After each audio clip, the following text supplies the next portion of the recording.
Conference of the United Nations on International Organization is now convened.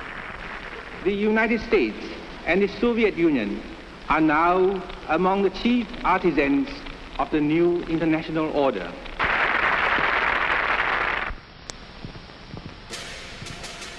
The very word secrecy is repugnant in a free and open society. Memorandum, dated 19th of June, 1964. Subject, Soviet research and development in the field of direction and control of human behavior. Current research indicates that the Soviets are attempting to develop a technology for controlling the development of behavioral patterns among the citizenry of the USSR in accordance with politically determined requirements of the system. And we are, as a people, inherently and historically opposed to secret societies, to secret oaths, and to secret proceedings. Shortly before his assassination, JFK had been warning about a system operating from the shadows. And there is very grave danger that an announced need for increased security will be seized upon by those anxious to expand its meaning to the very limits of official censorship and concealment. That I do not intend to permit to the extent that it's in my control. Repeating, President Kennedy has been shot by a would-be assassin in Dallas, Texas. Stay tuned to CBS News for further details. It takes more than an instant to make a real cup of coffee. Furthermore, the same technology can be applied to more sophisticated approaches to the coding of information for transmittal to the population targets in the battle for the minds of men. We must guard against the military-industrial complex. Now, in this experiment, this is the apparatus we use. Changes in behavior, changes in mental attitude. The transmitter changes the message into the signal. Did you ever consider what would have happened if any of these substances were given to, say, unwitting people? Research has become central, or by, or at the direction of the federal government. You know, up to now, I kept thinking that everything science did was good. Now I'm not so sure.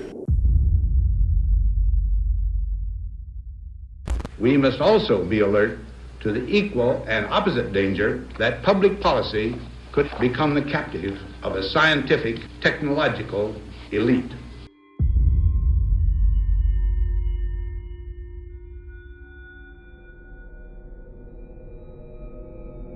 On April 13, 1953, newly appointed CIA Director Allen Dulles signed off on MKUltra, the CIA's top-secret mind control project. 3 days before that, he gave a speech on the battle for men's minds to justify it.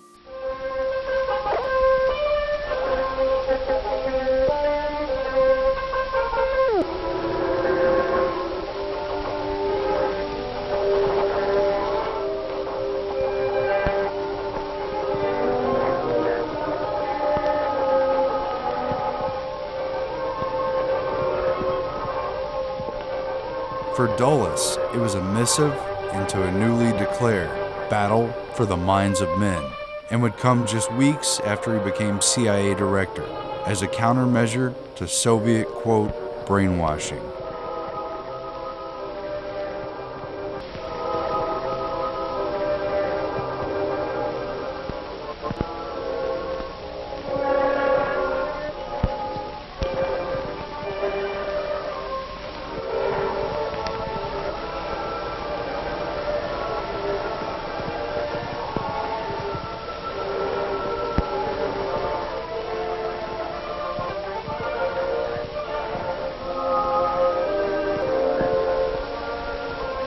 The speech effectively launched MKUltra and gave a plausible reason for the dark and disturbing research.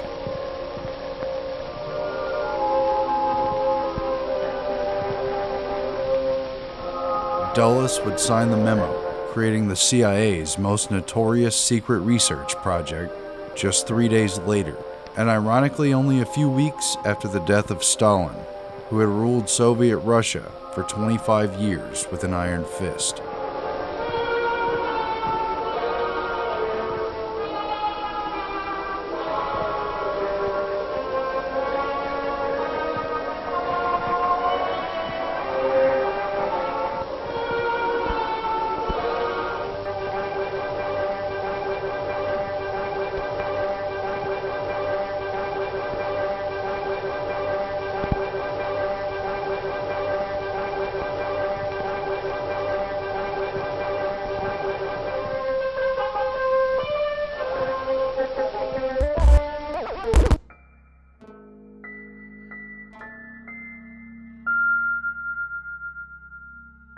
Super secret Project MK Ultra, as it was called, was carried out by the CIA from 1953 to 1964, and when it finally came to light during the Church Committee congressional investigations in 1975, it proved to be one of the most bizarre episodes in CIA history.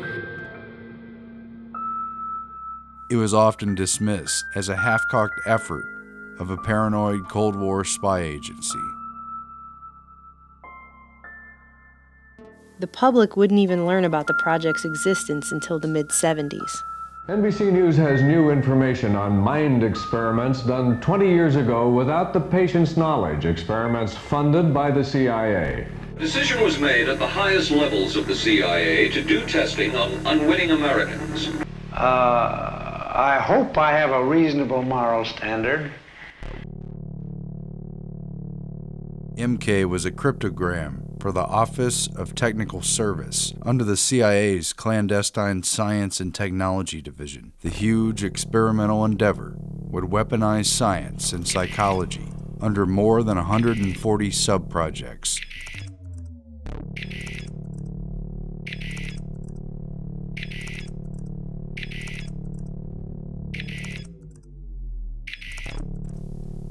But it was really about controlling human beings, both individually and en masse, in every way researchers could dream of. The initiation of MK Ultra would weaponize the techniques explored by big science, which for many decades had been funded and promoted by the Rockefeller, Carnegie, and Ford Foundations, while the general public remains largely ignorant of the sinister experiments taking place under taxpayer funding and behind closed doors. Soviet research on the pharmacological agents producing behavioral effects has consistently lagged about 5 years behind Western research.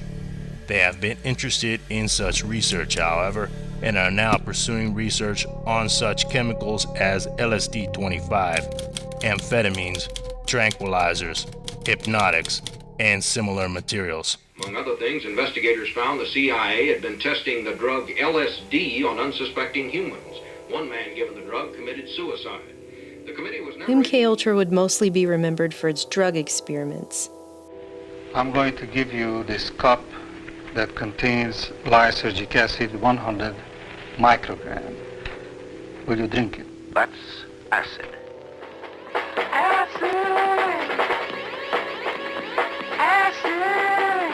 Characterized by hallucinations, illusions, distortions of perception and thinking. John Gittinger, recently retired chief psychologist for the CIA. We could disable a whole city by putting a very small amount in a water supply. Everything from prostitution studies to poisons to top secret weapons like the heart attack gun grabbed headlines with sensational accounts of the CIA's sketchy techniques. Have you brought with you some of those devices which would have enabled the CIA to use this poison for, we have indeed, for killing people? Good evening. The White House disclosed today that the CIA's drug testing program on unsuspecting Americans had been more extensive than the agency had admitted. CIA secretly funneled money through scores of research foundations, colleges, hospitals, and clinics including a $375,000 grant through the Geschichter Research Fund here in Washington. The complex and compartmentalized management of such a large project, through front groups and with the participation of countless agencies and institutions to carry out secret research, should be a testament to just how sophisticated and shadowy government science had become. There are names of doctors, there are names of officials, there are names of former and present CIA officials who were involved, names of hospitals, and depending on how you treat it, it could be sensational. Dr. Sidney Gottlieb, the man in the center, was the CIA's chief chemist and in charge of Project MK-Ultra. Gottlieb, chief of the Technical Services Staff Chemical Division who signed off on each MK-Ultra sub-project, was given complete immunity in exchange for his testimony before Congress.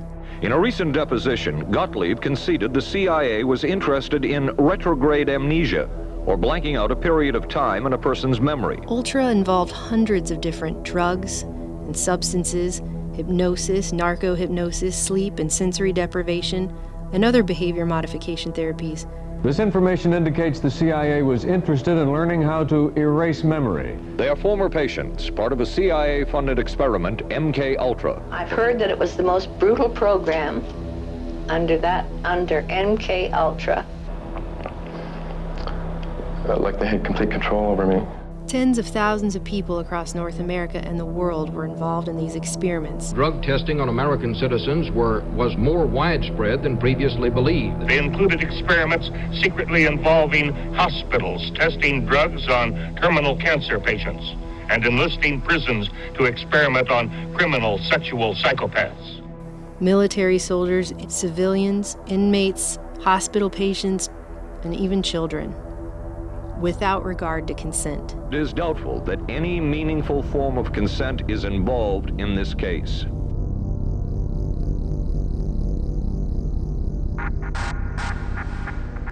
Virtually no aspect of potential control of human beings went untested. The work was done by the late Dr. Ewan Cameron. It involved extensive use of potentially dangerous drugs, excessive electric shock treatment, and endless tape-recorded messages to sleeping patients.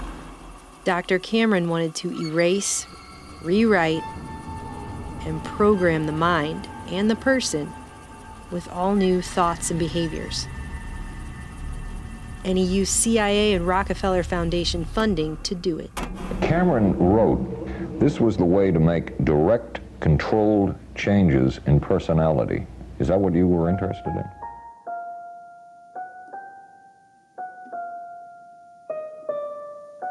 And it would say over and over again the actual words that the individual had said.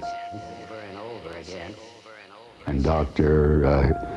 Cameron's idea apparently was that if somebody listened to this long enough, that it would represent some kind of a breakdown, and a breakdown in a psychotherapeutic sense.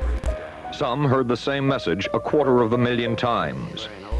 MK-Ultra itself had 149 sub-projects, at least that we know about. You see, in 1972, after President Nixon fired CIA Director Richard Helms, he ordered the destruction of all MK-Ultra documents. The committee was never able to determine the full scope of the program, since one-time CIA Director Richard Helms acknowledged that the program's records were destroyed in 1973 to avoid embarrassment. It's only due to a clerical error that 7 boxes of financial records were spared, which were later released via FOIA request in 1977. Because of this, the public will never fully know how far MK-Ultra truly went. As this 1952 CIA memo says, the aim is controlling an individual to the point where he will do our bidding against his will, and even against such fundamental laws of nature as self-preservation. The CIA files that were made public were referred to in testimony by participants in the project, such as Dr. Charles Geschichter and Dr. Robert Lashbrook, as, quote, boilerplates. Cover files that Dr. Geschichter noted were not worth the paper they were printed on. So while we'll never truly know the particulars of the MK-Ultra sub-projects, what we can gather from these so-called boilerplate cover files is bad enough. The CIA did have a great interest in amnesia. Subproject 23 tested the effects of certain drugs on the central nervous systems of terminally ill cancer patients. Subproject 87 talked about purification of extremely high-potency allergens with, quote, greater potentiality. Subproject 115 studied the mentally disturbed and their environment to gain further insight into influencing human behavior. Subproject 40 investigated the feasibility of aerosols to deliver various psychochemicals of interest to the CIA on non-psychotic humans. Subproject 128 tested a method of rapid hypnotic induction, while Subproject 138 involved body antennas, personal tagging, radiant energy measurement, and remote polygraphs. But the most promising means of mind control would be largely downplayed, both in the hearings and the media. Dr. McNulty says he finds it despicable for a democracy not to ask an institution if they want to be involved in such an activity. Perhaps, he added, the plus of a democracy is eventually we learn about everything. Not everything. At no time has the CIA engaged in any political activity or any intelligence activity that was not approved at the highest level.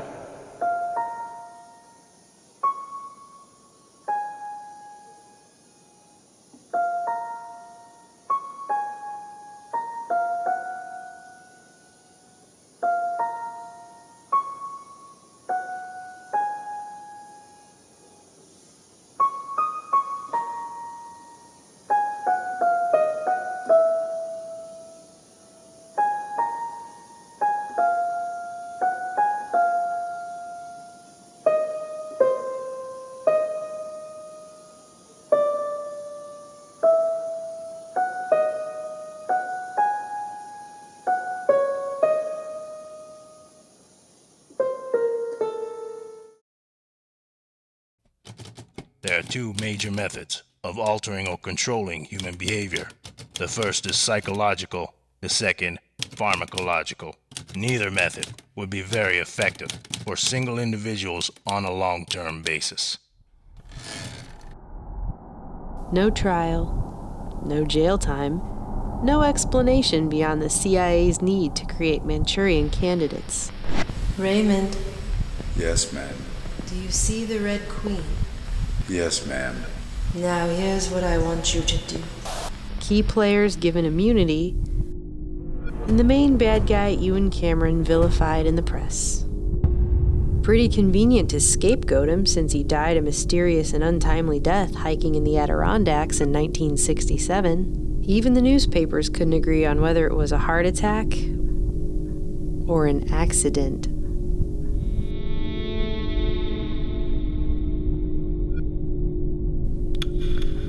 No one knew that some of the men directly involved were the most well-respected and celebrated names published in leading scientific journals and defining the fields of psychology, psychiatry, and neurology. Men who simply went on treating patients as if nothing ever happened. And no one fully grasped that MKUltra was simply a dark hallway in a much larger labyrinth.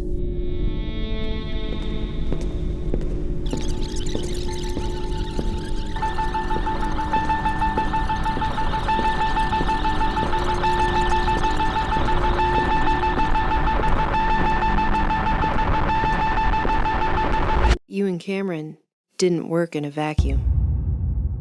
Alan Dulles and Ewan Cameron were acquaintances who crossed paths in their OSS days as psychology increasingly affected warfare. Cameron was on the medical panel for Nuremberg and assessed Rudolf Hess after he claimed amnesia. And that the only defect from which he is suffering is forgetfulness about what happened before he flew to England. The Rockefeller Foundation had provided more than $150,000 to establish McGill's new psychiatry department, which Cameron would head at the newly created Allen Memorial Institute, built inside of Canadian shipping magnate Sir Hugh Allen's Ravenscrag Castle, the most historically elite building in Montreal. Cameron would draw from his distinguished colleagues at McGill. Using sensory deprivation, electroshock treatment, deep sleep therapy, and tape loops to erase memories and break down personalities. In a paper published in the 1956 American Journal of Psychiatry, Cameron referred to the technique he called psychic driving as, quote, analogous to the breakdown of the individual under continuous interrogation. Seeking recognition, Cameron hoped to earn a Nobel Prize for automating psychiatry. Only 3 sources were cited in his work, the first being himself and another being Donald Hebb. With the influence of his connections, Cameron rose to prominence, becoming the president of the Canadian, American, and World Psychiatric Associations, along with numerous other influential groups. He was widely acknowledged as a leader in the entire field, until he wasn't. What a fine line there was between the work of a madman exposed in the worst of the files released on MKUltra and the respected and admired work of his closest colleagues at McGill, who even today are celebrated as the greatest Canadian minds of science. But you and Cameron didn't work in a vacuum.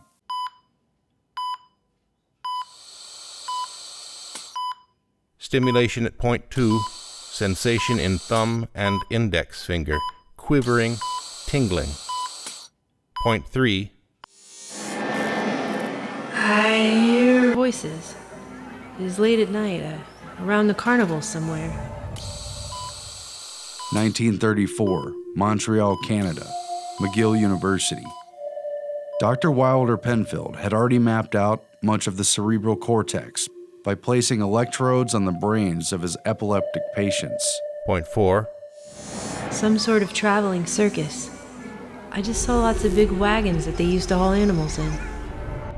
The Rockefeller Foundation spent more than $1.25 million to create McGill's Montreal Neurological Institute and recruited Penfield to head it after ruling out basing his controversial research in New York. The medical ethics differed slightly in Canada, and reforms of the 1930s emphasized the character and reputation of doctors over any legal burden on their conduct. To satisfy this, Dr. Penfield conducted, quote, treatments of last resort on only the most serious of epileptic patients. During my life as a brain surgeon, it has been necessary to operate on a good many men and women, good many hundreds, and to expose the brain under local anesthesia with the patient conscious. While simultaneously undergoing a study of the brain to make the price of open brain surgery worth it. If I stimulate again, a little lower down. That pencil-like instrument in his hand is an electrode. Each time he applies it to the patient's brain, a weak electric current stimulates that part of the brain. Point 7. Movement of the tongue. Point 8. Yes, I heard voices down along the river somewhere. A man's voice and a woman's voice calling. Nearly 2 decades earlier, Wilder Penfield had become Sir Sherrington's most distinguished pupil. Penfield trained at Oxford under a Rhodes Scholarship, who were known for recruiting top American students to become elite agents of global influence in their fields. It was Sherrington who introduced Penfield to neurology, and Penfield dedicated all his books to his mentor. Real legacy stuff. Point 11. I think I saw the river. One I was visiting when I was a child. This was experience from his earlier life. It has faded from his recollected memory. He claims in this way that he avoided outright experimentation. These are not experiments. Though few other labels could truthfully be put on his probings. Is it true that one does not feel pain in the brain itself? No, it doesn't hurt to stimulate the brain. Ready on? I had a dream I wasn't here.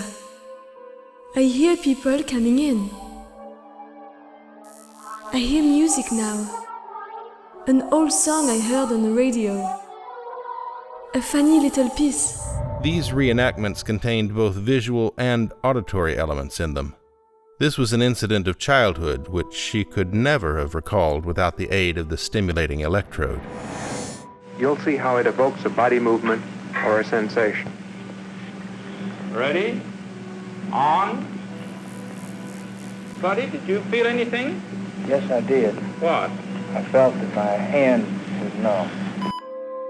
Electrical stimulation was carried out at 60 cycles, 2 millisecond pulses at 2 volts. Point 27. It is winter, and the wind is blowing outside, and I'm waiting for a train. Now, if I stimulate again, further forward. Ready? On. Kneel. Left hand is shaking. Left wrist is twitching. Left wrist is twitching. He's awake through all this? He's awake through it all. Left wrist is twitching. He can tell the surgeon things that will be helpful to the surgeon in terms of this brain mapping. That's why he's kept awake. That's why he's kept awake. In that process, we have stumbled quite accidentally on the fact that there is recorded in the nerve cells of the human brain a complete record of the stream of consciousness. And Penfield identified their association with areas of the brain for motor movements, for speech, for memory, and other complex brain functions. I seemed to hear little voices then, the voices of people calling from building to building somewhere.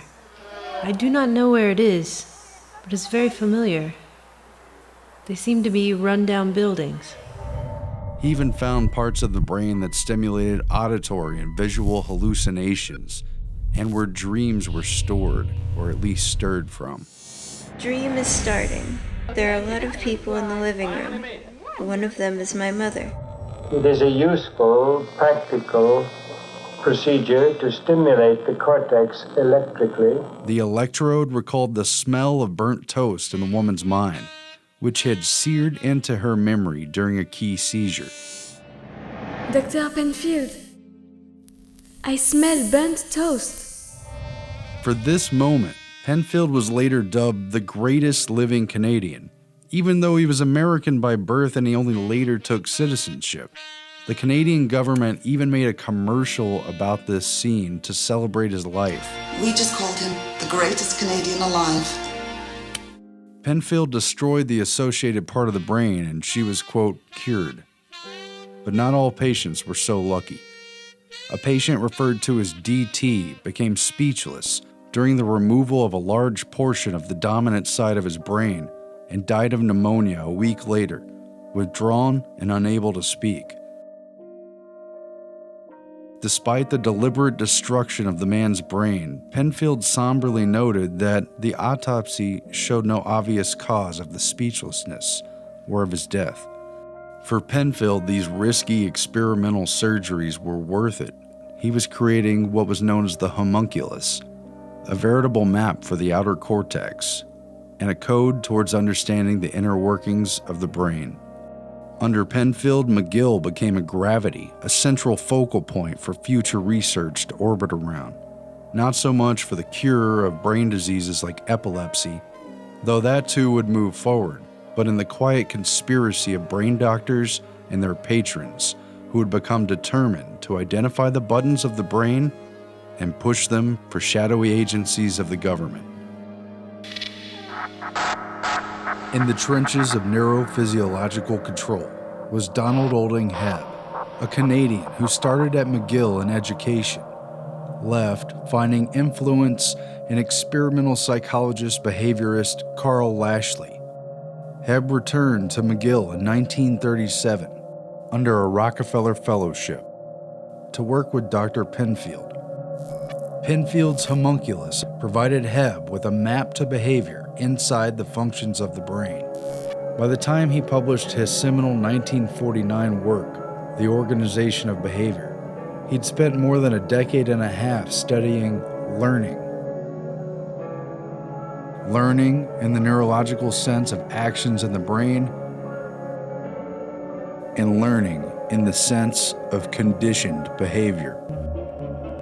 The brain, a pulpy mass of cells and fibers. Bonding, imprinting, and early experiences had a huge influence in the development of personality and could be used to predict future behavior as well. We have to learn through our own past behavior the significance of the impressions our sense organs bring to us. And if it were true in primates and other higher animals, it may also be true in humans. Donald Hebb was placed at the head of McGill's psychology department. The work at McGill provided a new blueprint for conquerors of the mind to follow, and the military and national security agencies wasted no time in seizing upon its dark potential. In June 1951, a clandestine meeting on MKUltra precursor projects Bluebird and Artichoke was convened at the Ritz-Carlton Hotel in Montreal to coordinate what else? Mind control research. Professor Donald Hebb, who had been secretly placed at the head of behavioral research for Canada's Defense Research Board, was a key participant, along with 2 Americans identified in meeting notes simply as CIA. Dr. Hebb provided an approach to the military application of confessions, interrogations, and the use of psychological coercion to change one's beliefs and values that was based around sensory deprivation, the simplest path to intervention in an individual mind. Hebb proposed that, quote, cutting off all sensory stimulation, the individual could be led into a situation whereby ideas, etc. might be implanted, that a mind plucked from reality through shutting off the senses could be easily softened, remolded, or even shattered. The psychological aspects of behavior control would include not only conditioning by repetition and training, but such things as hypnosis, deprivation, isolation, manipulation of guilt feelings, subtle or overt threats, social pressure, and so on. Tests are being conducted in Canada. He quickly received ample funding from the Canadian government, a CIA front group, and foundations like the Rockefeller and Ford Foundations to test out his sensory deprivation theories on graduate student volunteers at McGill. Looks to me like he's been in an accident. No, this is an experiment that took place at McGill University. Students volunteered to participate in this study of human behavior under extreme and prolonged monotony. They were isolated and immobilized in a small lit cubicle, their arms placed in large cardboard tubes up to the fingertips, with light diffusing goggles placed over their eyes. The little rooms were soundproof except for constant white noise generated by a small air conditioner. These conditions continued 24 hours a day, even at mealtimes. It didn't take long for the subjects in Hebb's black box to break down. With Hebb writing of one man, the subject's very identity had begun to disintegrate. The extreme sensory deprivation of Hebb's experiment proved blatantly devastating. Few of the volunteers could take it for more than 2 or 3 days. It was impossible for most of these students to take it for more than 24 or 48 hours. At least 4 participants in Hebb's experiment openly referred to it as torture. The monotony from a lack of sensory stimulation amounted to much more than mere boredom. It unveiled a mind that lost complete touch with reality when it fell out of contact with it. The psychologist D.O. Hebb and his associates who conducted these experiments found that deprived of ordinary, everyday sensory experiences, the subjects began to lose touch with reality. Dr. Hebb discovered a clear threshold at which a man's mind, any mind, would break down within a matter of days. Many participants hallucinated within just 48 hours. Those who stuck it out began to see things, hear things. Some felt their heads had become disconnected from their body. Others felt they had 2 bodies. One claimed he saw purposeful squirrels marching with sacks over their shoulders, while another claimed he'd been attacked by pellets fired from a miniature rocket ship. Hebb and his researchers concluded a changing sensory environment seems essential for human beings, noting that without it, a major breakdown in thought processes akin to a psychotic break could be quickly achieved in just a few simple, inexpensive steps. They had also discovered that a total lack of sensory stimuli made a person highly suggestible, with long-lasting effects. Not only were Hebb and his team able to make their subjects believe in ghosts, poltergeists, and outlandish stories after spending time in sensory deprivation isolation. But even weeks later, many of them retain their fear of the paranormal, often in spite of their previous beliefs. The implications for brainwashing, indoctrination, and re-education were staggering. Although the Canadian government and intelligence agencies had classified Hebb's work, it leaked out through stories from the volunteers, raising questions in Congress in the mid-50s. National Institutes of Health Director Robert Felix testified at a hearing that if you deprive someone of their senses for long enough, they will become totally disoriented in time and space and in their entire thought process. Without external stimuli, one is left in a closed circuit. Thoughts will go round and round and round in an endless loop. When the information is fed back in, and it's the only information available, what else could be the result? But that even nonsense would be a logical conclusion. When isolation is used as a weapon, Dr. Felix made clear,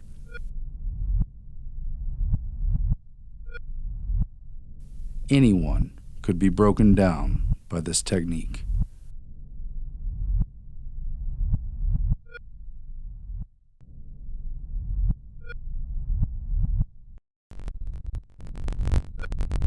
In the coming years, Hebb and Pinfield were surrounded by MKUltra research at the epicenter of McGill neuroscience. The two trained numerous acolytes who would spread their influence in the field across the globe. One of them was Dr. Maitland Baldwin, a protege of Hebb and Pinfield's who also studied removal of the brain at McGill. Baldwin was known for his bizarre monkey experimentation, which involved giving LSD to monkeys after surgically removing portions of their brains. He also transplanted the head of one monkey onto the body of another, that kind of stuff. He not only continued Hebb's sensory deprivation experiments, but pushed them much, much farther, although he admitted that anything beyond 2 days would likely cause irreparable psychological damage, something Baldwin discovered while at the National Institute of Mental Health, when he placed an Army volunteer in a specially designed box and witnessed the man break down into heart-rending sobs before kicking his way out after just 40 hours. Baldwin felt certain that the cruel yet simple technique of sensory deprivation could break anybody. Regardless, authors Alfred McCoy, John Marks, and others have reported that Baldwin was quite willing to do terminal-type experiments in this area if the CIA would provide him with expendable subjects. History claims it was actually the CIA who declared Baldwin's proposal as immoral and inhumane. I hope I have a reasonable moral standard. Stopping it before he could begin, so he went ahead with monkeys instead. The results of his research remain classified to this day. Hebb had refused to go further in the interrogation experiments, and his funding was cut a year later. Hebb wrote to the Canadian Defense Board, expressing his frustration at doing the thankless work for the CIA while his research was suppressed and not allowed to be published. While the CIA turned to Hebb's colleague at McGill, Ewan Cameron, to continue the experimentation that Hebb had begun.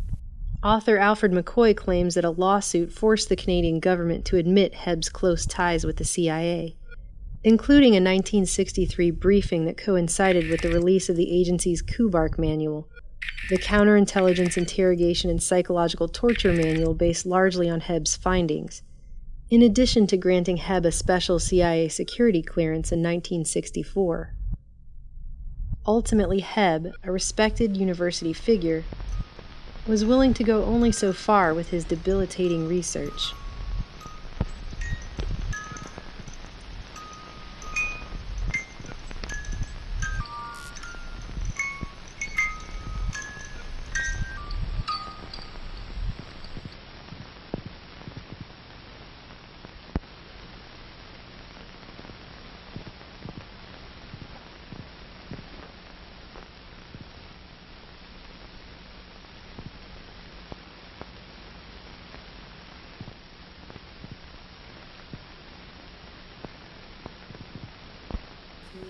If the CIA was serious about pursuing behavior modification and mind control, then it would need a team of serious investigators to carry out scientific experiments regarding the very mechanisms underlying behavior itself, and thus the mind. And the essential question, is man programmable like a machine? Like a machine? Like a machine? In watching an electronic data processing system in operation, you are struck by how few people are involved. This impression is misleading. There are more people behind the scenes than first meets the eye. During the early 1950s, Dr. Hebb had taken part in the CIA's top-secret Project Bluebird, which aimed to develop techniques to get people to, quote, sing like a bluebird, even against their own will. As experimentation continued, Bluebird quickly evolved into Project Artichoke, which in turn evolved into what would become MKUltra, and subsequent covert projects thereafter. But covert, organized scientific research had already begun years earlier under the auspices of government committees and private foundations leading up to World War II. Early on, a number of social scientists, psychiatrists, and psychologists were tapped for the Presidential Advisory Committee for National Morale in order to advise the government and military on psychological warfare in anticipation of America's entrance into the war. The Morale Committee conducted in-depth research, much of it classified, into psychological operations and countering enemy propaganda, while ensuring the American public's support for the war through domestic propaganda. The committee also proposed secret research into methods of enhanced interrogation that could be used to make people talk against their will. Channeled through the Office of the Coordinator of Information is what came to be known as the TD, or Truth Drug Project. The Office of the Coordinator of Information would soon merge into the science-based Office of Strategic Services, or OSS, the clandestine wartime precursor to the CIA.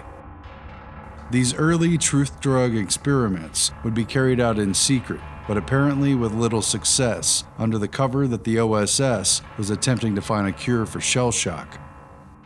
Some of the newer trends in the USSR are as follows. A. The adoption of a multidisciplinary approach, integrating biological, social, and physical mathematical research in attempts to better understand and eventually to control human behavior in a manner consonant with national plans. But the computer continuously and instantly solves the problem and sends the answer to the guns as train and elevation orders. In May 1942, just a few weeks before the OSS was officially created, a small invitation-only meeting was held on, quote, cerebral inhibition that would change everything. It centered around two topics, hypnosis and the conditioned reflex. The Josiah Macy Jr. Foundation, a private philanthropy tied to the Rockefeller oil empire and later outed as a CIA front during the MKUltra revelations in the 1970s, would host the meeting. Macy's Foundation president and neurologist Frank Fremont Smith, well connected to an inner core of elite scientific operatives, brought together a cross-disciplinary panel of ranking academics deeply meshed within both the scientific agenda of the major private foundations and the wartime intelligence effort to weaponize science in light of technological advances. Off the record, these people would discuss what could be done about the problem. Chairman Warren S. McCullough, a neurophysiologist at the University of Illinois' Neuropsychiatric Institute, who fancied himself an investigative philosopher of the nervous system in relation to human consciousness. Special stress is laid on a competent neurological examination. His cybernetic quest to understand the brain-mind problem would come to be known as second-order cybernetics. Anthropologist Margaret Mead and her husband, social scientist Gregory Bateson, members of the Morale Committee, who would quickly become OSS agents, using foundation and military grants to study cultures at a distance, break down psychology of groups, and design black propaganda. And their upstairs neighbor, Macy's Vice President Lawrence K. Frank, who directed the Rockefeller Foundation Child Development Program and influenced behaviorist changes in public schools that would lead to the federal Head Start program. Physiologist Arturo Rosenbluth of Mexico City, who studied homeostasis and biological organisms under frequent Macy's Foundation collaborator Walter Buchanan. Rosenbluth's work with math prodigy Norbert Wiener was now on the verge of a breakthrough that would alter our society forever. And psychoanalyst Lawrence Kuby, another member of the Morale Committee who would carry out unethical truth drug research for the OSS alongside future MKUltra contractor George Hunter White. This man worked on some of these programs. He would write of his work, "It was fun, fun, fun." Kuby would later reflect on his experiments on prisoners with White, writing, "I look back fondly on those days. What great fun we had." Trained in psychiatry and later as an experimental neuropathologist at the elite Rockefeller Institute for Medical Research, Kuby studied under Penfield's mentor, Sir Sherrington at Oxford, where he developed a significant theory that neuroses escalate due to excitation waves that build up tension by cycling through closed loops in the nervous system. The leading topic at the 1942 Macy's Conference was the covert use of hypnosis, presented by FBI asset Milton H. Erickson, a pioneer of implanted hypnotic suggestion, who would later contract with both the OSS and CIA. I understand you've never been hypnotized. No. Close your eyes. Take a deep breath. Let it seem to you as if many minutes have passed. And you're beginning to learn to go into a trance. That's right. That's right. I want you to go deeper and deeper into the trance. Though there are no published records from this meeting, psychologist Lawrence Kuby, a key member of the Macy's Conference, wrote about their work together in his 1939 paper on experimental neurosis in man, where he explains how Erickson is able to implant false memories and hypnotic commands into subjects who later display the fearful symptoms of neurosis. Kuby describes how, quote, psychotic emotional storms could be triggered on command by hypnotic cues. And you do not know the answer to that question consciously. And an OSS plot to send coded messages through hypnotized couriers. You can ask a subject to develop an amnesia for certain experiences, or certain classes of experiences, for certain attitudes, for certain learnings. Because in the hypnotic trance, then you need merely to direct the ideas to which the subject is to respond. Your unconscious mind can forget about it, you know. All you have to do is let things happen.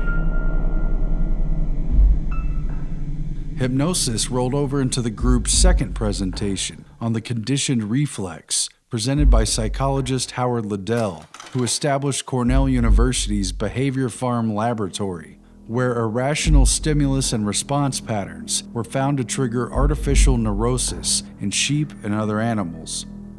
A devotee of Russian physiologist Ivan Pavlov, Howard Liddell used the techniques of conditioned response that Pavlov had developed.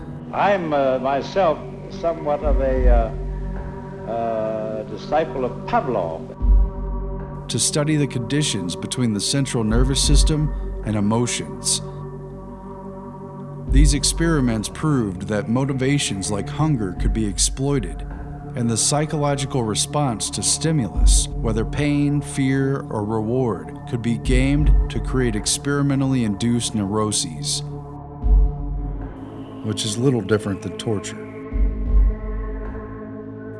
Like other Macy's attendees, Liddell had been recruited by the National Research Council, which had, with Macy's Foundation funding, formed a number of emergency committees, including a division of anthropology and psychology. It was in this spirit of marrying science and research to efforts in espionage that the meeting commenced. entangled in the secrecy and urgency of the war. If you are working in a defense-related area, your plant must be a strong island of vigilance amid the potential security threats on every spot in our nation's defense against the spy. But the most important conversation happened in the lunchroom when Arturo Rosenbluth told the other attendees about his work with math genius Norbert Wiener on so-called teleology and goal-seeking devices. As it turned out, the behavior of organisms and machines could be neatly and simply modeled around the feedback loop. Margaret Mead was so riveted that she chipped a tooth, though she didn't realize it until later. She said, recalling the meeting, it was 1942. When you really had the design of what needed to be done. Its members dispersed to tend to their roles of wartime scientific research, but the Macy's group would not end there.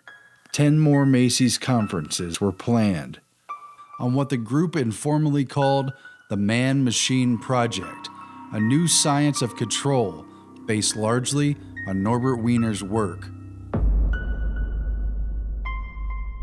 During the First World War, Norbert Wiener studied artillery fire as a soldier and math expert with what was then primitive equipment. 1 to 4 bursts move along the course of your plane, keeping pace with you as the fire control instruments supply predicted firing data constantly. The target sighted, direction, angular height, and altitude readings are taken at several points along its course. By World War II, Norbert Wiener had automated anti-aircraft artillery fire, along with his partner, electrical engineer Julian Bigelow. The anti-aircraft gunner cannot rely on dead reckoning. His leading must be a careful mathematical calculation. It was one of the outstanding achievements of the war, improving accuracy to a science. Whether tracked by optical sight or by radar, the information is fed by electric cable to a director. And we now have the basic elements of a differential. This mechanical quiz kid digests the data and automatically computes the right lead. The other 2 parts then are inputs. The sum is 6 inches. It used automatic tracking systems that would make decisions or adjustments based on the feedback of changes in course, speed, or wind. So they will fire not at where the target is now, but at where it will be. It was all negative feedback, really. The calculus of the space of what hadn't quite happened yet, like a duck hunter. Wiener's goal-seeking machines would lead the target and time the intersection of the bird and the shot. The potential maneuvers are weighed and considered, then done or not done, like an arm extended to reach for a glass, moving exactly the distance needed in order to grasp it. Intricate activity in the nervous system carries out muscle contractions or muscle inhibitions countless times over, keeping the body on track to grab the water that the mind wants to drink. What if the brain worked like a computer? If so, could it be decoded and reprogrammed? You could see from this that if you knew when to make changes and what changes to make, you could continuously defeat the predictions.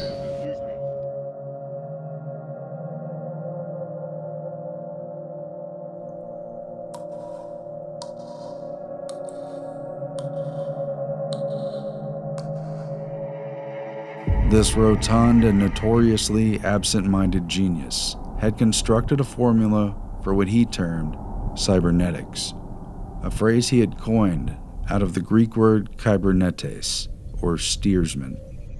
His 1948 book, underwritten by the Rockefeller Foundation and written primarily for trained scientists, summed up cybernetics as control and communication in the animal and the machine.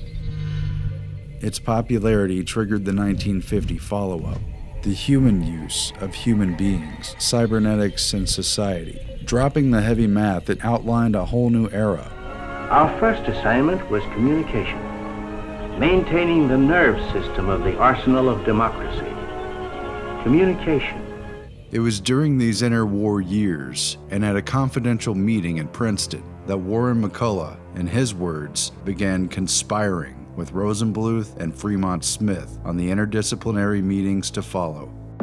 By the time the Macy's Conference reformed in March of 1946, they knew, in principle at least, that the brain and the computer had a common link in their operating systems.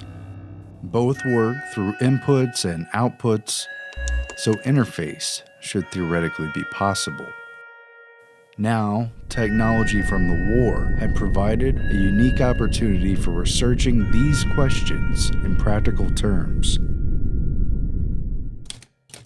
The outstanding feature, in addition to the interdisciplinary approach, is a new concern for mathematical approaches to an understanding of behavior.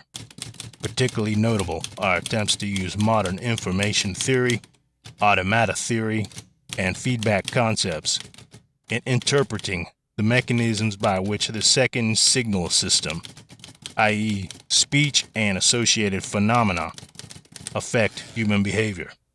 The first official Macy's Cybernetics Conference was held in March 1946, just a few months before the passage of the National Mental Health Act, which gave the federal government a new mandate, not just to treat, but prevent mental illness, establishing the National Institute of Mental Health. Known during the first 6 meetings by the longer title, Circular Causal and Feedback Mechanisms in Biological and Social Systems, these cybernetic conferences combine the innovators of the physical and biological sciences with those of the psychological and social sciences to tackle the, quote, comprehensive study of man. Thus, the core Macy's group expanded to include Norbert Wiener, an MIT mathematics professor and child prodigy who earned his PhD from Harvard at age 17 and studied under mathematician and political philosopher Lord Bertrand Russell, author of the seminal book establishing the modern rules of logic. John von Neumann, the Hungarian émigré and member of the Manhattan Project, who had become a pioneer of the digital computer, The electronic computer. and who used game theory to analyze Cold War strategic thinking. MIT mathematician Walter Pitts, Mathematics has been called the one universal language of mankind. who was self-taught in logic and co-authored several key papers on brain modeling with Warren McCullough. Raphael Lorente Deneau of the Rockefeller Institute of Medical Research, who had obsessively chronicled the action potentials of neurons and noted their compatibility with electronic and digital systems. German émigré and Gestalt psychologist Heinrich Kluwer, who studied visual perception, hallucinations, and mescaline as an experimental physiological psychologist, and was best known for Kluver-Bucy syndrome, a cognitive impairment triggered by surgically created brain lesions. German refugee and Gestalt psychologist Kurt Lewin, an OSS agent and director of MIT's Center for Group Dynamics, who was closely associated with the Frankfurt School and Tavistock Institute. Editor of the Macy's Conferences, second-order cybernetician Heinz von Forester ran the Pentagon-funded Biological Computer Laboratory at the University of Illinois. Born in Vienna and part of the infamous Vienna Circle, von Forester studied physics and conducted radar experiments for the Nazis and subsequently the Allied occupation. McCullough arranged for his academic position, permanent stay, and invitation to the Macy's Conference in 1949 after reading his work on the molecular basis of memory as a function of quantum mechanics. Along with these key participants were about a dozen other core members, as well as a handful of invited guests drawn from key positions of expertise. Macy's guests included OSS and CIA asset psychiatrist Harold Abramson, who worked on top-secret chemical warfare projects at Fort Detrick, some of which were co-sponsored by the Macy's Foundation itself, and who would run multiple MKUltra projects involving LSD experimentation. Dr. Abramson is also known for introducing LSD to many of the Macy's conference attendees, including Macy's president Frank Fremont Smith and Gregory Bateson. That's acid. The attendees gathered together for 2 days at the Beekman Hotel, today a white-glove luxury condominium on the Upper East Side of Manhattan. The posh neighborhood may have seemed like an unlikely location, but not only was it next door to the Macy's Foundation, it was also just a few blocks away from the Council on Foreign Relations, which Allen Dulles had led for decades, and from the Rockefeller Institute for Medical Research and Cornell Medical College, where Project MKUltra research funds were channeled into the Human Ecology Fund. Rather than be based out of Washington, D.C., the wartime OSS operated out of its headquarters in room 3603 of Rockefeller Center, working side by side with Britain's MI6 and in the same building as the Rockefeller Foundation. This machine has stored program, and that is the thing which makes the computer revolution possible. John von Neumann took the stage to update everyone on the progress of the digital computer during the war. The immense strides in computer technology that were spurred by von Neumann's work. It was now ready for the next stage of exploitation. The system calls for the key to be either up or down. The code calls for a dot or a dash. Norbert Wiener's cybernetic concept held the key as to what they should do with the digital computers they had developed. The method and the signal are such that they must be fed to the transmitter in a series of positive decisions. It fused together the working principles of the biological organism, looping systems that maintained equilibrium. Its maintenance is automatic and seeks to balance any disturbances. Wiener, Rosenbluth, and Bigelow presented the ideas of their paper, Behavior, Teleology, and Purpose. It was written in 1943, but couldn't be published until 1947 due to secrecy. They had a universal mechanism to create goal-seeking behavior that made machines and even people basically programmable. On the influence of a feedback system, Wiener stated, "The existing natural reflexes are essentially part of the same mechanism that can inform all purposeful activity in automata. One need merely supply a circuit with receptors and effectors. Then they become goal-seeking devices."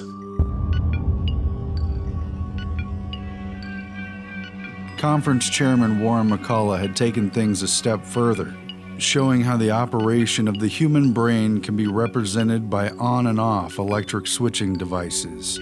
It is stop or go, on or off, one or none. His 1943 paper with Walter Pitts on the logical calculus of neuronal activity introduced the concept of the neural net and showed how the communication of neurons could be modeled by a digital computer. The mind, in contradistinction to brain and behavior, emerged in the 1950s as a legitimate object of experimental research.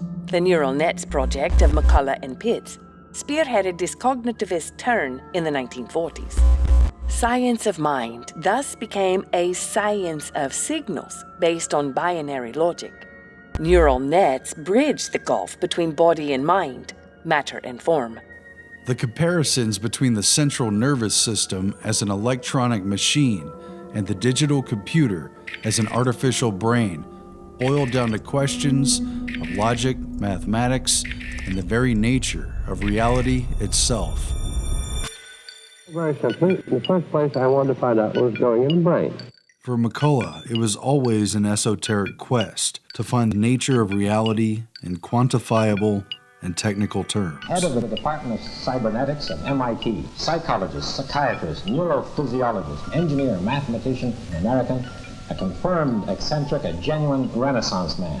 The first answers to his questions came during the tail end of World War I. Yale's wartime ROTC training instructor in chemical warfare was none other than Professor Bertram Borden Boltwood, head of the chemistry department and an expert in chemical warfare. Boltwood, who'd come from a wealthy family of skull and bones initiates, was on the front lines of discovering the inner world of the atom, and the first to discover evidence of radioactive decay of uranium and lead. A chosen initiate, Professor Boltwood invited young McCullough to his home to discuss the hidden history of science from its mysterious beginnings. It was just before the Great War ended that he invited me to his home for an uninterrupted talk. He complained to me of his increasing forgetfulness and asked me to spend one evening, 5 p.m. to 5 a.m., with him to illuminate the larger picture. He grabbed me by the hands and intently revealed to me the hidden history of science from its mysterious beginnings. Knowledge was passed down through the centuries and closely guarded by the initiates. Between ancient Egypt, Mesopotamia, the Phoenicians, Babylonia, and beyond. All shared the mysterious keys to governing early civilizations. Cybernetic at heart, these inherited secrets fueled the minds of the ancient philosophers and mathematicians. Thereafter, priest classes, secret societies, and elite organizations of learned men. After summing up this history of scientific progress, he paused. The room went silent. And he said, if you want to get behind the fake explanation of how our world comes to be as it is, then you must find the facts for yourself and accept nothing in addition but logic and mathematics. In an interview years later with counterculture icon Stuart Brand, Margaret Mead and Gregory Bateson admitted that McCullough constructed the meetings around a, quote, grand design, shaping who would speak and in what order over a 5-year period.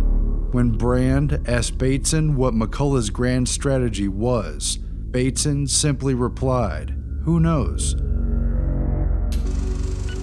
What was the common code between the communication of the nervous system and the computer's binary processing language?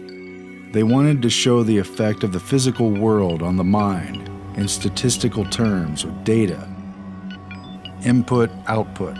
Eventually, all the entities will sync to the dominant, whichever is making the most accurate and reliable long-term decisions, whoever is setting the pace and the trends, which could carry out any number of simultaneous calculations and feed back into the mental loop.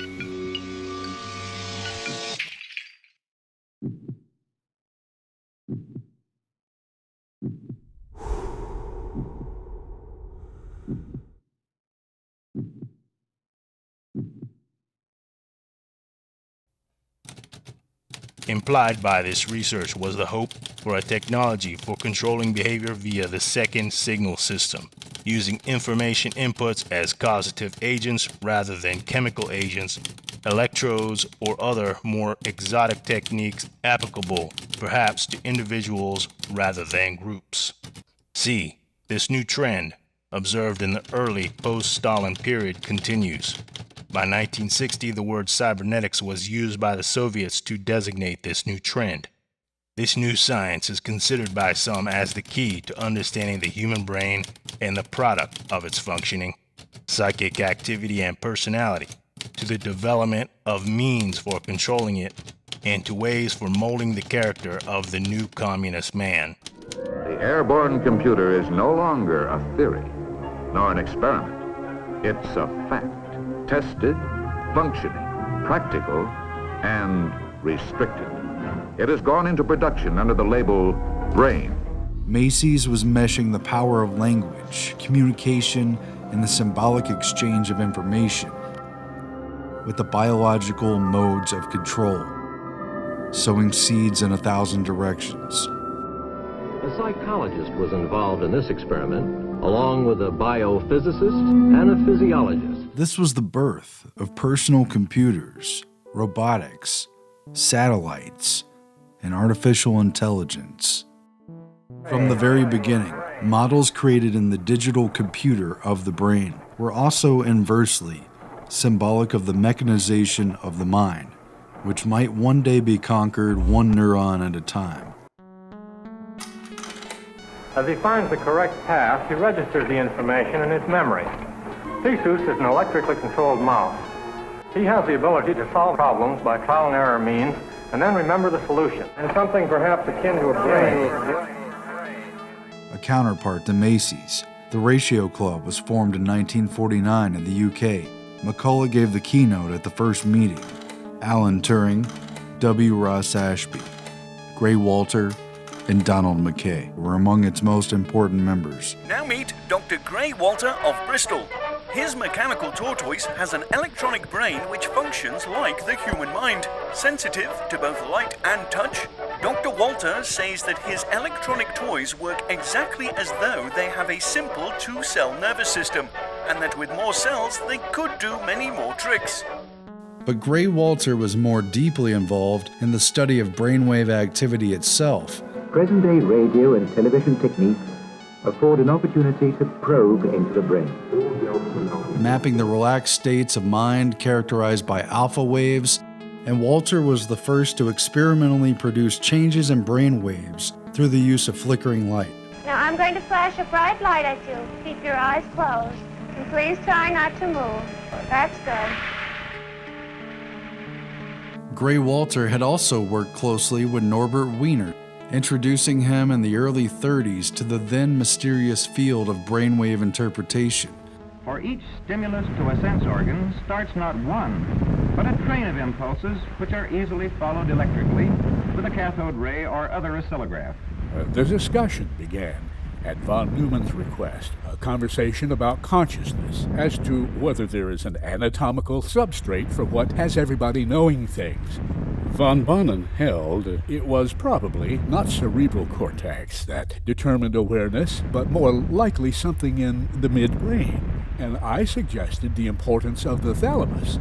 Fremont Smith went into the different degrees of consciousness from full attention through twilight states to sleep and hysterical amnesias. Molly Hauer described the stimulation of the cortex she witnessed under Dr. Penfield, which did not disturb the patients, yet threw them into a panic when stimulation caused vocalization resembling speech. The distinction between consciousness and awareness. Members of the Macy's conferences, including Frank Fremont Smith, Margaret Mead, Clyde Kluckholm, Henry W. Brosen, and Molly Harwood, also sat on the governing board of the International Committee on Mental Hygiene. Oh my God. Oh no, don't let them take me in there. Headed by John Rawlings Rees, creator of the Rockefeller Foundation-funded Tavistock Institute and the British Army's chief psych warfare expert during World War II. Mental hygiene went global, and a massive conference was convened in London in 1948. Can serve as a springboard for more meaningful discussion and think about the nature of the problem. To mold the post-war New World man, starting inside his own head. Because it enables the individual to fit into an orderly system. Being a member of an organized group offers a basis for emotional stability to every man. Heavily funded by the British and American governments and the private philanthropic foundations, it almost seemed like a global Manhattan Project for the mind was kicking off. But we all have our problems. You've got to pull yourself together, and this will all work out all right.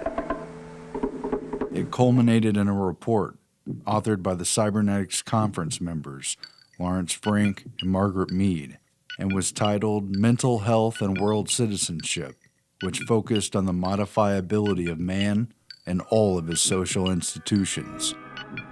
They come from all sorts of homes, these patients, all kinds of backgrounds. But somewhere along the line, life became too much for them. Political, economic, legal, and religious. His family, his school, and his workplace. How wrong I was. Or no, not wrong, sick. And now that I'm well again, I can't help feeling just a little sad, the way you always do. In order to influence and change the world's behavior, one human being at a time. It stated, quote, "The sciences of man offer the hope of a new approach to the problem of war and a world community, and it is the ultimate goal of mental health to help men to live with their fellows in one world, so that men can live together in peace with each other." Reinforced shock treatment, help Fred to draw away from his feelings of antagonism and suspicion and move closer to reality. Because of this, they determined, quote, the goal of mental health has been enlarged from a concern about the development of healthy personalities to the larger task of creating a healthy society. But whatever the mode of treatment, it's essential that it be supplemented by an atmosphere of security and calm.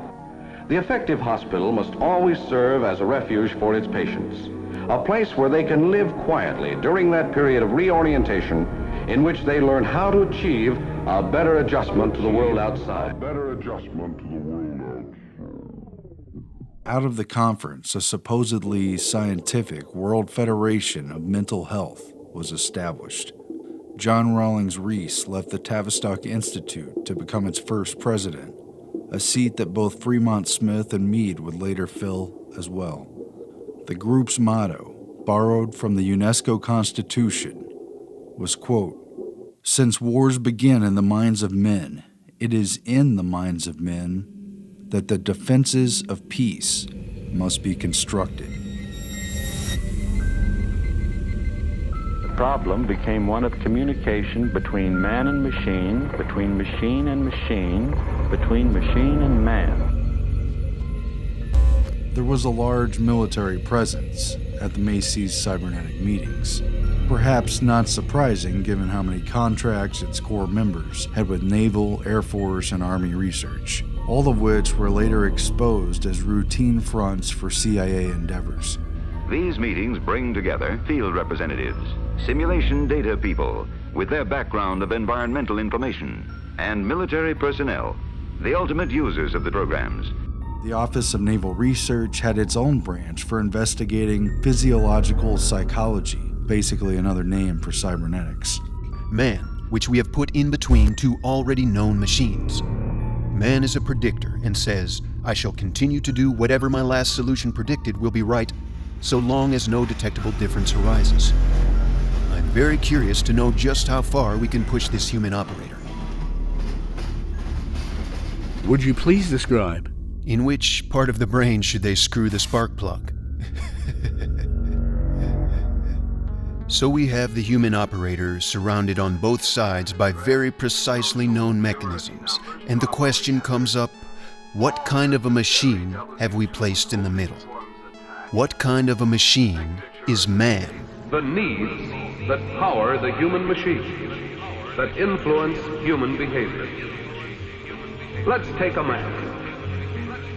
Any man. Man, the maker. Tools would give him control over his own world, organization, and extension, using strategy for dominance and survival. You see, in the chain, the end man sends a message and then he has nothing else to do. He merely waits for the answer to come back. Man splits into groups, tribes, cults of information, and behavior propagated through rituals. The number of messages sent, of course, correlates highly with where you are in the group. Clusters of knowledge, careful note of mysteries and breakthroughs, spilling forth in useful language, not open source, but guarded secrets of power. If we play this game on paper, we get almost exactly the operation one gets with an actual group. The modification of the synapse. Neurons that fire together, wire together. Hebb proved that. I would like to follow that remark. When we were talking this morning, von Neumann was saying that the brain could not be an analog calculating machine, but must be a digital one. A machine with an analogic part and a digital part. So the analog part is able to create analogies that mirror observed actions in human beings with whom we communicate. Such a device may also use data from previous experience to predict the future. Tapestry woven from the memories of past sensations.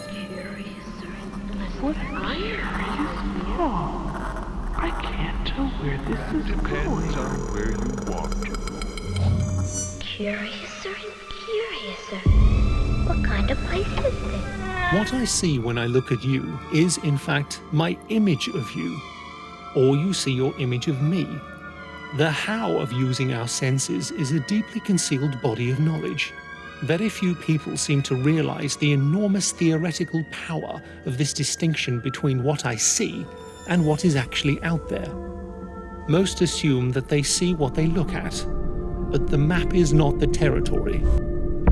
What gets from the territory to the map, i.e., from the outside world to the brain, is news of difference, motion for instance. If there is no difference in the territory, there's nothing to say on the map. After creating his neural nets model with pits, the McCullough's MIT team would write what the frog's eye tells the brain: perception. Our brains translated and converted analog symbols embedded in our sense receptors into digital data in our brain. It isn't reality that we see, but rods and cones interpreting the shapes and shadows and colors of the real world. For frogs, it meant an eye trained to see primarily flies and bugs, a worldview that was easily tricked and fooled by forms and puppets and other forgeries. Human senses were tricked by many things in the labs, along with practically every other animal species that had been tested. Why do the two heads seem to change size? Answer: the windows are distorted. Plato's famous allegory of the cave. Reality is nothing more than shadow puppets projected on the cave walls. It goes all the way around. It's an optical illusion. But even though you tell me, my eyes still won't believe it. When you run circles around the military's technologically driven future, the nerves of the Army and Navy and Air Force, the communication networks of signals and intercepts of planes, tanks, boats, missiles, and torpedoes, when you run circles around the whole of human society and its various cycles of influence and modification, and when you run circles around the individual, circles around the problem of the machine and man himself. And once you go around and around the problem of feedback and the cycles of behavior, the responses of Pavlovian conditioning, perception, and reality, in the end, the whole of man can be controlled through his dependence on his environment.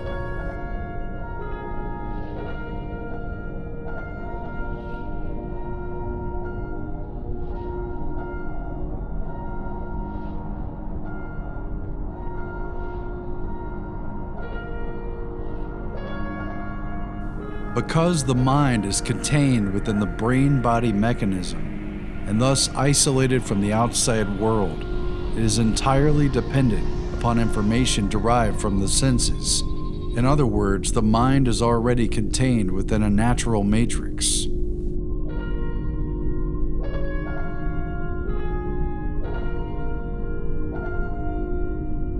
Focused on communication, their main purpose of indicating to what extent science suffers from the babble of its many tongues, and hence how necessary it is for us to learn to speak again to one another.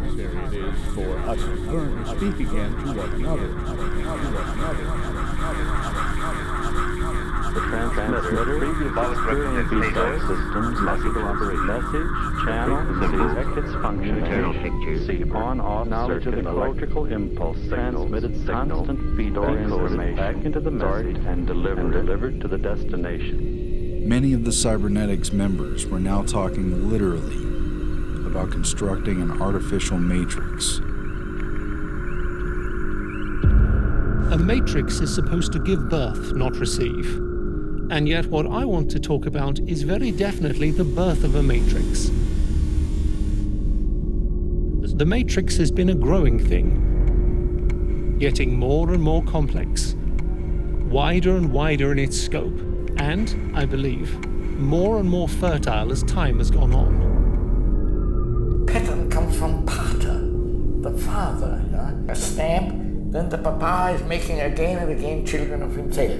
What is a complementary to pattern? It's a matrix. Look at the matrix which embeds. Yes. So everything is sitting in one big thing embedded in a matrix. As Alex Bavelos of MIT noted in his group dynamics studies, we are attempting now to describe the operation of a net in terms of the probability that there will be a message from A to B in a given time period. We plot the net as a matrix. We put ones where there is a link, and zeros where there is no direct link.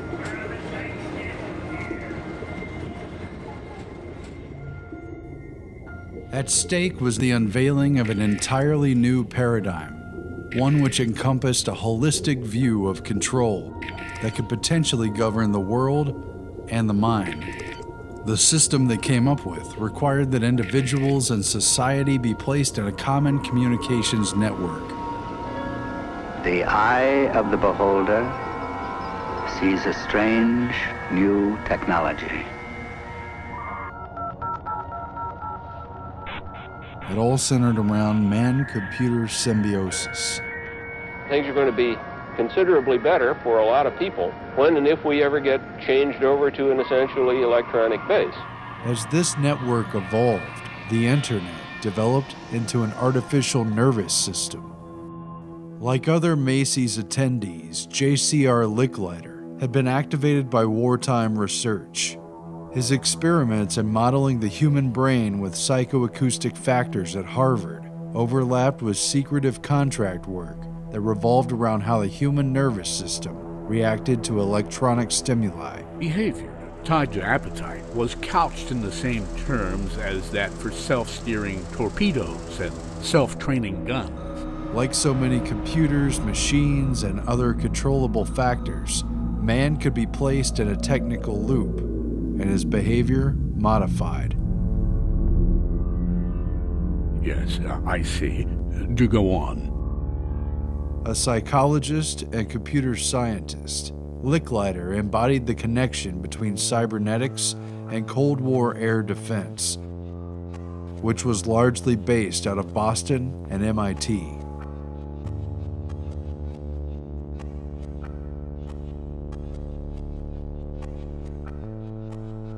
His presence at the 1950 Macy's Cybernetic meeting coincided with his move to MIT and the start of a pivotal but shadowy role in creating the militarized MIT Lincoln Laboratory, the SAGE radar network, and the DEW line, or Distant Early Warning Missile Defense System. A radar early warning line north. A system which relied upon the very command and control communication networks that Norbert Wiener and others at Macy's created. Ultimately, the nerves of the nation's defense were designed to operate like the human nervous system. And so Headquarters, United States Air Force, arrived at a command and control concept with data processing as its nerve center. Its basic function, to extend the useful capacity of man's brain. Switch to digital communication technology, aided and abetted by satellite. The melding of computers and communication. A fact which influenced Licklider's vision for a networked and interconnected society. And then to interconnect each of the computers to each other to form a fully connected network. That would eventually culminate in the DARPA-created ARPANET, the forerunner to the modern internet. Research now going on will someday permit a network user to log in. Will someday permit a network user to log in.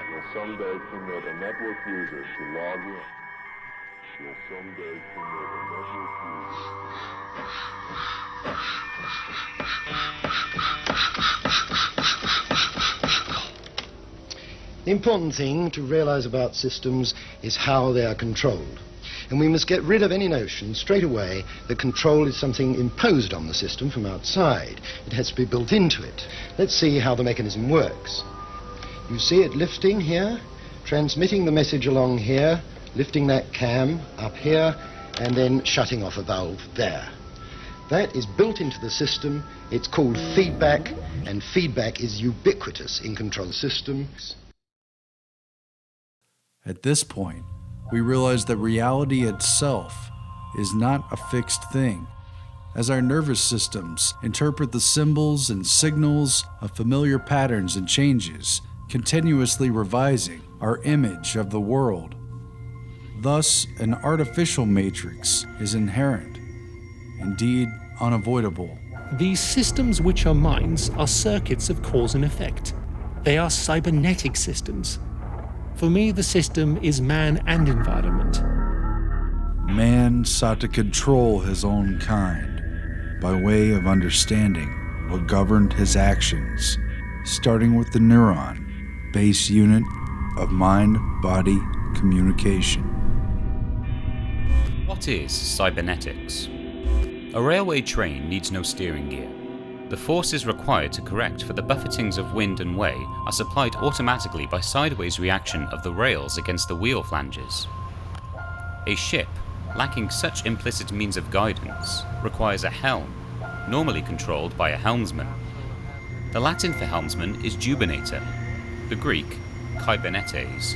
From the first comes our word cybernetics, la cybernetique, to denote the science of government. In the end, cybernetic modification of the human being makes information and its communication the key to control, making reality itself malleable, and our interaction with the technology at hand has created its own feedback derived from our interpreted reality. The world about us is accessible only through a nervous system, and that our information concerning it is confined to what limited information the nervous system can transmit. As this technology captures, measures, and analyzes the world around us, man is programmed and reprogrammed through continuous updates provided by this intermediary. And conditioning comes with it, along with new reflexes. And, specifically, it is a recursive epistemology, and based upon recursiveness of cycles, returning all the time to bite their own beginnings. Cybernetics programmed in this same base human language, self-reflexive cycles, feedback and adaptation. Our very essence is conflicted with the environment and yet dependent upon interacting within it. Yet the old worm Ouroboros is an odd worm, who conceals not only his recursive nature, but also the implications of recursiveness. The Ouroboros ist das perfekte Symbol für Kybernetik. Ultimately, the underlying natural matrix is supplanted by an artificial one, born with the collective consciousness of mankind's total intent, goals, and purpose. Ultimately, they found that programming was easy enough anyway. The science of cybernetics would reveal to the CIA, or any serious agency making inquiries, that although the mind itself could not be directly controlled, it was in essence malleable due to its reliance upon physical sense data and man's unique ability to comprehend language and to talk. Behavior, then, modified by continuous feedback, was inherent in communication itself. The ultimate question was, who or what would control the signal? Reports from the first 5 of the 10 Macy's Cybernetics conferences were never publicly released. These 10 meetings systematically worked out questions of control that would have to be asked and could only be answered through experimentation, some of which would prove so unethical it could only be carried out under a blanket of national security on a need-to-know basis. The last cybernetics meeting was held April 22, 1953, just 9 days after Alan Dulles signed off on MKUltra. Norbert Wiener lamented, Those of us who have contributed to the new science of cybernetics thus stand in a moral position, which is to say the least not very comfortable. We have contributed to the initiation of a new science which embraces technological developments with great possibilities for good and evil. This was especially so since the computing machine had already reached a point of such complexity that it threatened man's freedom to make individual decisions. We do not have a choice in suppressing these new technological developments. We can only hand it over to the world that exists about us. There are those who hope for the good of a better understanding of man and society that may anticipate and outweigh the incidental contribution we are making to the concentration of power. I am compelled to say that it is a very slight hope.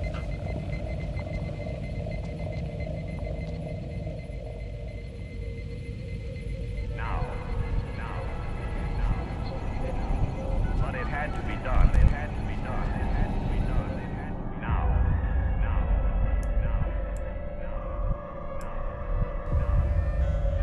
But it had to be done. It had to be done. Now. The speed of military and technological development in our century leaves no margin for guesswork, no time for the leisurely trial and error of yesterday. Cyber evolved beyond the passive reception of one-way signals, as with television. Instead, it required a feedback loop of interaction. Would you advocate a world ruled by scientists and by the super brains? No. We are fit for discovering how the world works. We're not fit for telling other people what to do.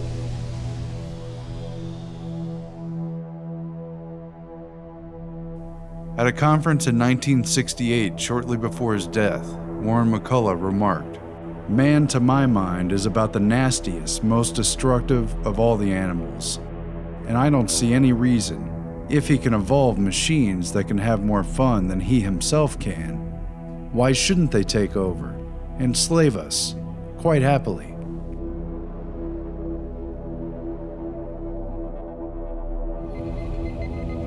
We used to argue about whether a computer can think. The answer is no. What thinks is a total circuit, including perhaps a computer, a man, and an environment. If you could control the environment, control the environment, the environment, the environment, the environment, the environment, the environment. All of the circumstances to which the individual must react to the environment in which he lives.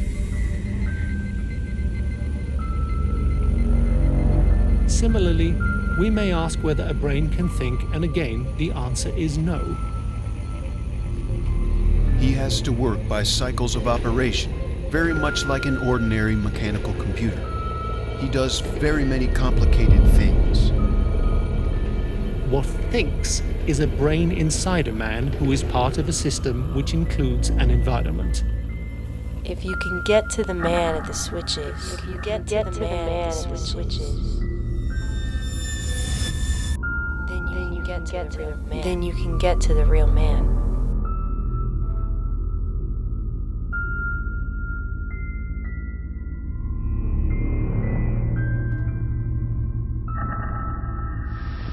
Scientists are not interested in controlling other people.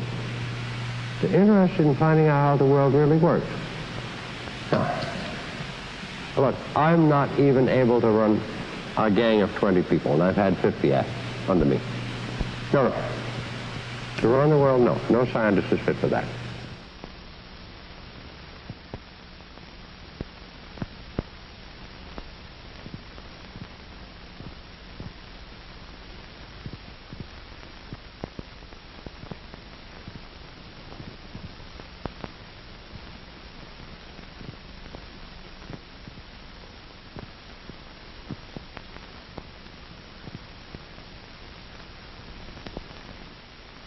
As one Soviet author puts it, cybernetics can be used in molding of a child's character, the inculcation of knowledge and techniques, the amassing of experience, the establishment of social behavior patterns, all functions which can be summarized as control of the growth process of the individual. Students of particular disciplines in the USSR, such as psychologists and social scientists, also support the general cybernetic trend. Viewing the MKUltra sub-projects again through the lens of these new cybernetic models of man and his mind, we find elements of the Macy's conferences woven into the agency's unethical experiments to control human beings throughout the Cold War. Case in point is Sub-Project 119. Its admitted aim was an interpretive survey of work being done in psychophysiological research and instrumentation with 5 goals stated simply by order of operations. A. Bioelectric sensors, sources of significant electrical potential and methods of pickup. B. Recording, amplification, electronic tape, and other multi-channel recording. C. Analysis, autocorrelators, spectrum analyzers, etc., and coordination with automatic data processing equipment. D. Standardization of data for correlation with biochemical, physiological, and behavioral indices. And once they had all that figured out, E. Techniques of activation of the human organism by remote electronic means.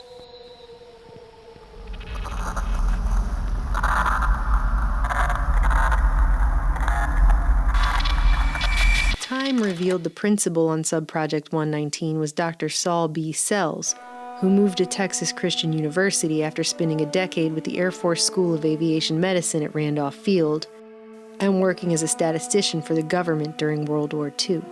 Sells specialized in crunching data to extract patterns and insights about behavior. Founding the Institute of Behavior Research at TCU, he tabulated the importance of hundreds of factors and environmental conditions that trigger man's predictive behavior. Along with the Air Force and NASA, Sells spent decades quietly carrying out various research projects for the Office of Naval Research, which even sponsored a symposium at TCU with Sells and fellow MKUltra-funded researcher Muzaffar Sharif on the stimulus determinants of behavior in 1961. One of Sells' first projects at TCU in 1959 was to send a proposal to the CIA regarding psychophysiological research to investigate electrical signals from the human brain and other systems, and the development of a more advanced multi-channel electronic analyzer to interpret those signals. The CIA responded to these objectives, which it discussed at some length with Sells before appointing him as a supposedly unwitting participant in charge of MKUltra Subproject 119. The work lasted almost 6 years through 1965 and was funneled through the Society for the Investigation of Human Ecology, later exposed as a CIA front run by Harold G. Wolff and Lawrence Hinkle out of Cornell Medical Institute, right across the street from the Rockefeller Institute for Medical Research on the Upper East Side of Manhattan. Okay, this is their perception of it, if I could just continue. No, it wasn't their perception of it either. No, it wasn't. Dangerous to his being, contrary to any previous consciously expressed intentions and interests, contrary to the good of the individual, and subversive to the goals for which he is consciously working. I understand all this talk. But the situation was, you see, those things were never done because of wise people on both sides. We not able to do this nor interested in it. They were, though. Some of the low-level people were, but the high-level people were not, to tell you the truth. The bioelectronics directories the CIA commissioned Sells to compile included a detailed Rolodex of invasive neurological research projects at countless institutions, being carried out by countless professionals. And yet the names that come up again and again reveal what a small world it really is. Not to mention multiple scientists who were later exposed as running their own MKUltra subprojects.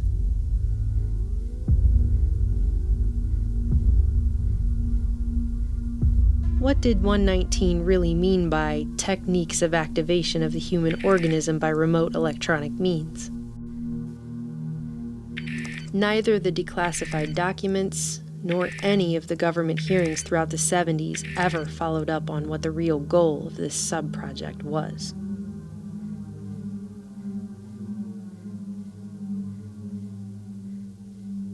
Dr. Jose Delgado is a good place to start. His name appears at least a dozen times in Saul Sells' bioelectronic directories.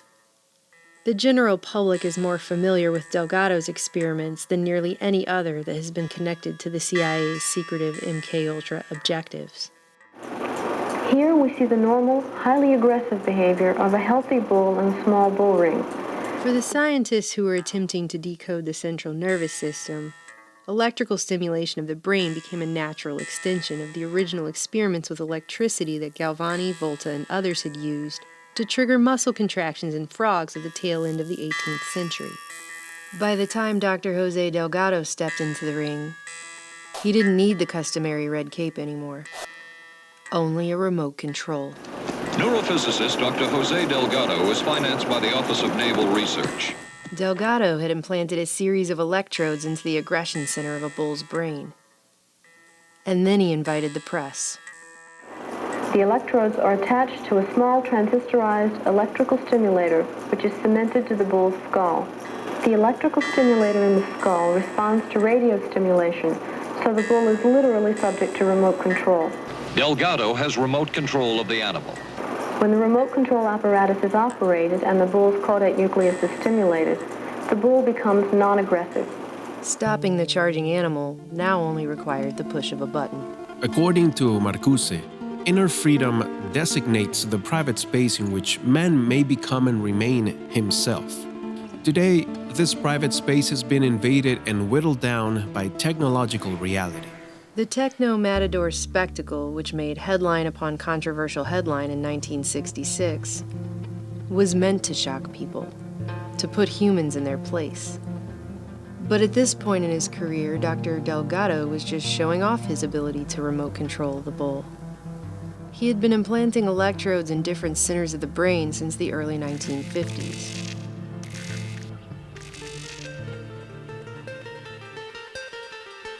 By demonstrating that he could turn a bull on and off like a toy, in what observers could have been forgiven for mistaking as high-tech voodoo, Delgado apparently fancied himself the ultimate matador. Recently released CIA documents refer to the feasibility of remote control of animals, and that special investigations will be conducted toward the application of selected elements of these techniques to man. But the good doctor was only one of a network of neurophysiologists and psychiatrists running parallel research programs across the U.S. and the world.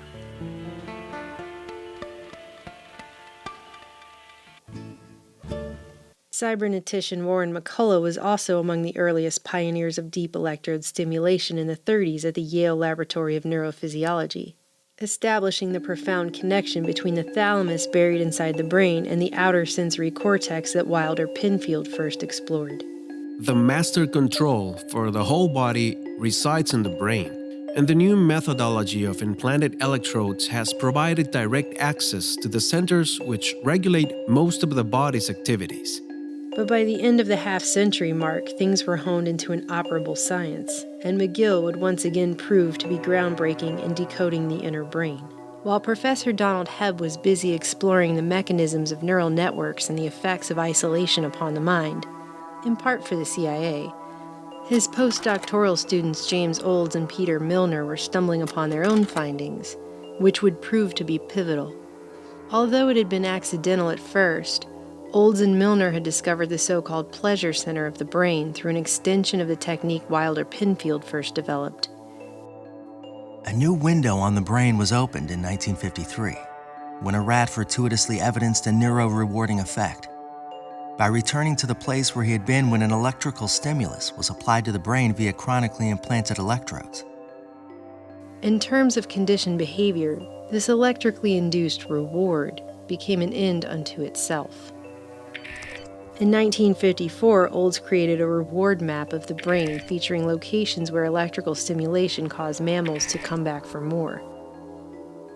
The reward map held true for rats, cats, monkeys, and humans. By 1961, James Olds, who'd been attending Macy's sister conferences on the central nervous system during the late 50s alongside Frank Fremont Smith, Howard Liddell, and other cybernetics acolytes, made history after he implanted an electrode into the pleasure center of a lab rat's brain and conditioned it to trigger its own self-satisfying electrical stimulation. This is a device which trains the animal to turn on the stimulus for himself. Here you notice the animal wandering toward the pedal. When he first touches it, he gets no stimulation. It's not connected yet. By pressing a simple lever. Then, one time he touches the pedal, it does turn on the stimulation. You can see the lights go on. Within this cybernetic loop of electric stimulus and reward, Olds and Milner's experimental rats quickly succumbed to self-stimulating their own brains repeatedly, thousands of times, foregoing their own natural drives for hunger, sex, and even willingly enduring immense pain. Now, I will electrify the grid. The animal must cross an area that gives a very painful shock to the feet in order to get to the pedal and stimulate the brain. Rats implanted with these electrodes continued to push and push and push the lever again and again and again, even until the point of death, just to receive this stimulating electrical reward. Clearly, these researchers had uncovered something with far-reaching implications. This shows a rat is willing to pay a very high price in order to get to the pedal.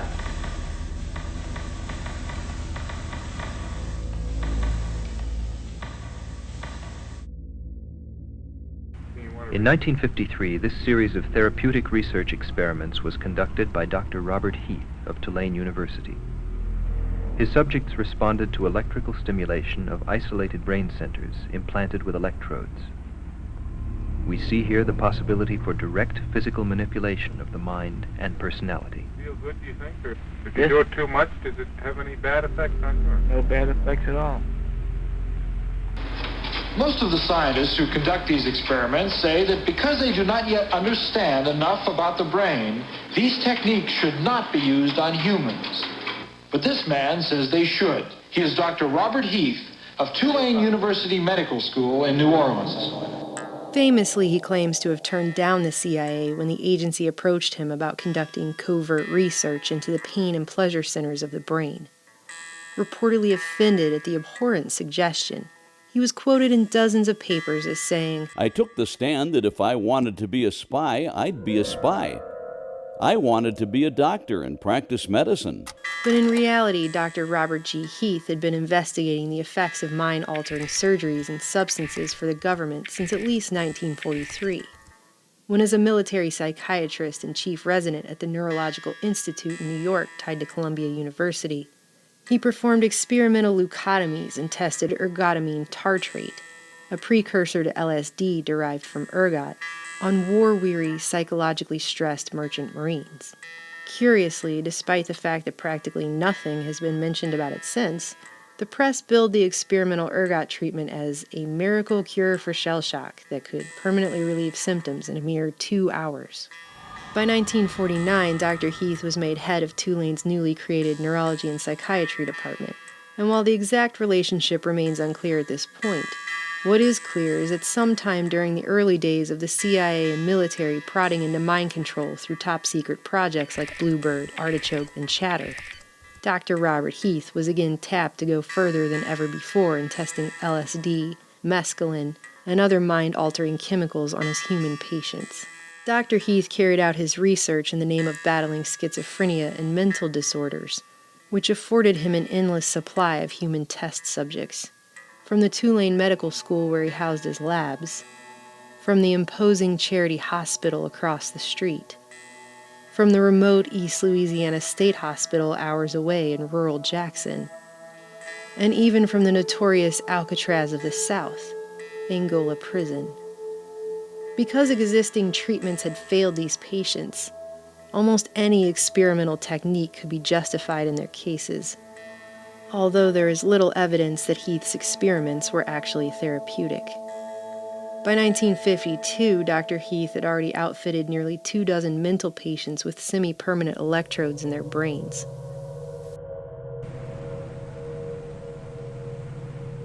Yeah, I just feel like I don't have any thoughts like a human being. I'm just an animal walking around on the earth.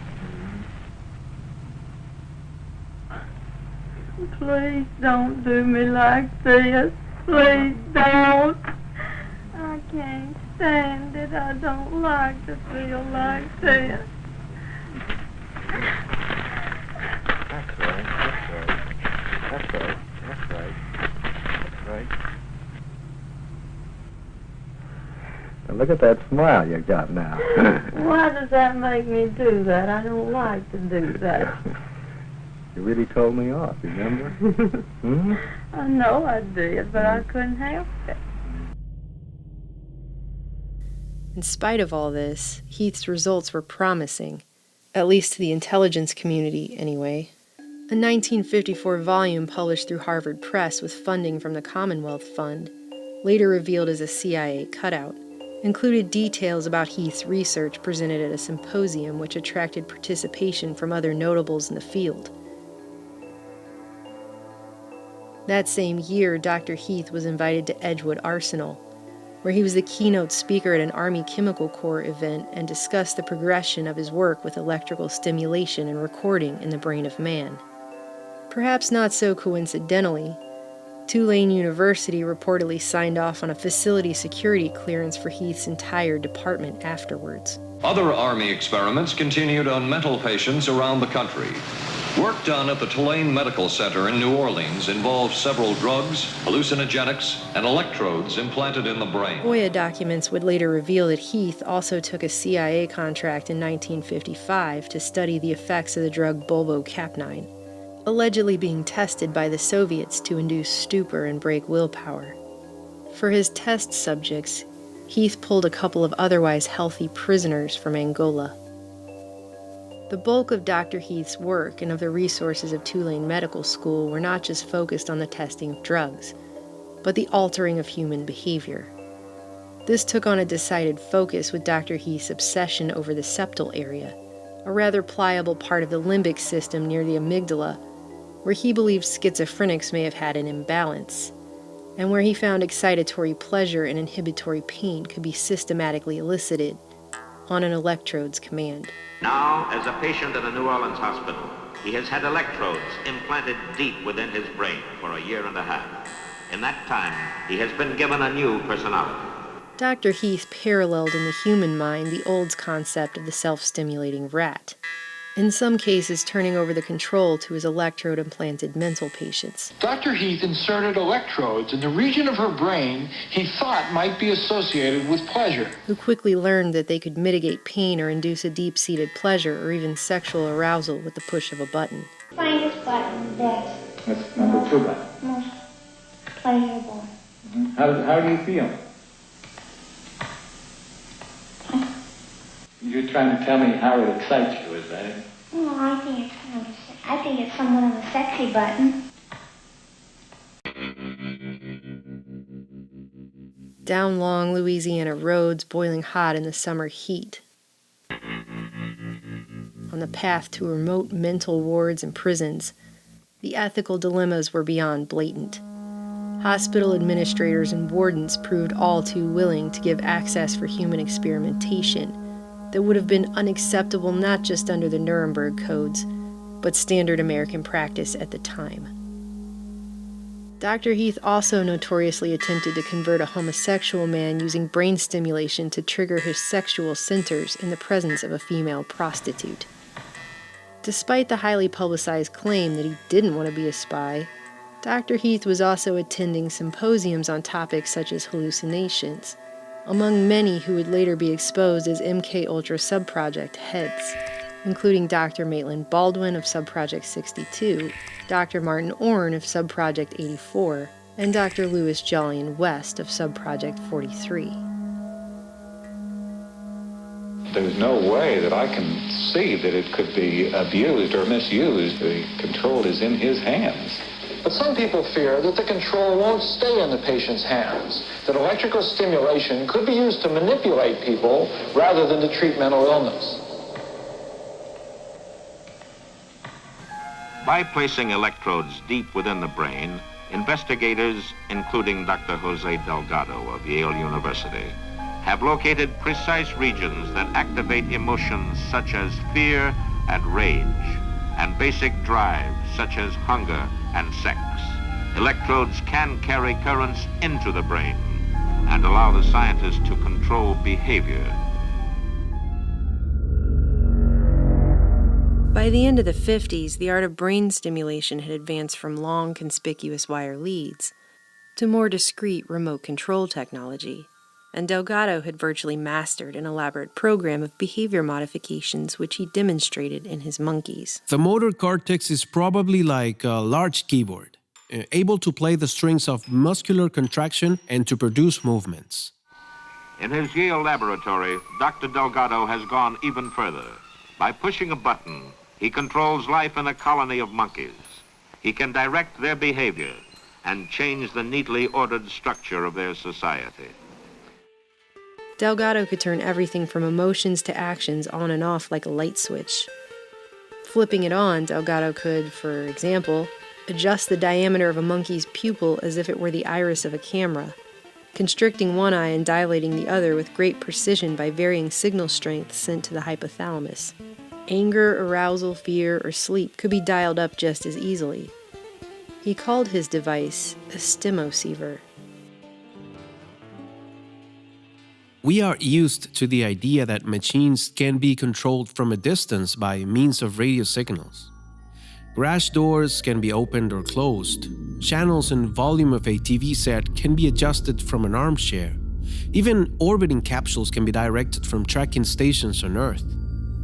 But perhaps it is still surprising to learn that we may also control the biological functions of living organisms from a distance. Newspapers both repulsed and gripped the public with just how much control a little electricity had upon the brain. Dr. Delgado found his stimocievers could even induce mothers to ignore their young on command. The electrode signals were so compelling and so precise, in fact, that Delgado was able to reliably provoke a single monkey into carrying out a complex series of 12 actions that led to attacking a rival monkey. When a computer-programmed signal was sent to the monkey's stimoceiver, the monkey predictably carried out the same sequence of actions in the exact same order every single time, 20,000 times in a row. Cats, monkeys, or human beings can be induced to flex a limb, to reject food, or to feel emotional excitement under the influence of electrical impulses reaching the depths of their brains through radio waves purposely sent by an investigator. Just to make a point, Delgado also turned the controls over to the colony as well, and the normally subservient monkeys were able to push a button and suppress the aggression of the most dominant one, and freely roam around his territory and even mock him to his face, demonstrating that brain stimulation could upend order in the primate world. But of course, Delgado's ambitions weren't ultimately focused just on the primate world. But when violence strikes, then those in public responsibility have an immediate and a very different job, not to analyze, but to end disorder.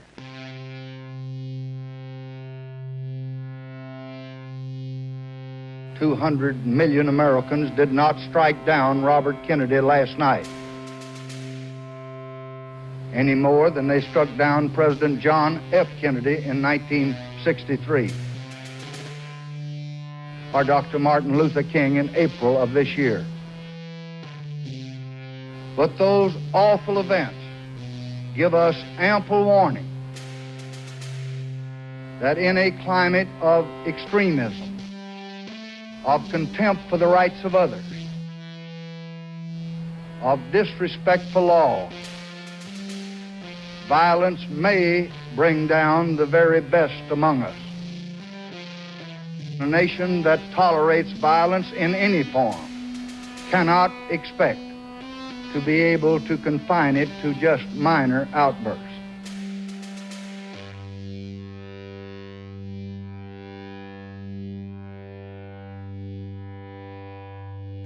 The violence must be stopped quickly, finally, and permanently. Psychosurgery, is that a reasonable practice? No. Even for the most serious of illnesses? No. Even after everything else has been tried? I get the feeling you mean, is it a reasonable therapy? Yes, that's right. No, but it's not a therapy. That's the first thing that needs to be said, is it's an experimental procedure.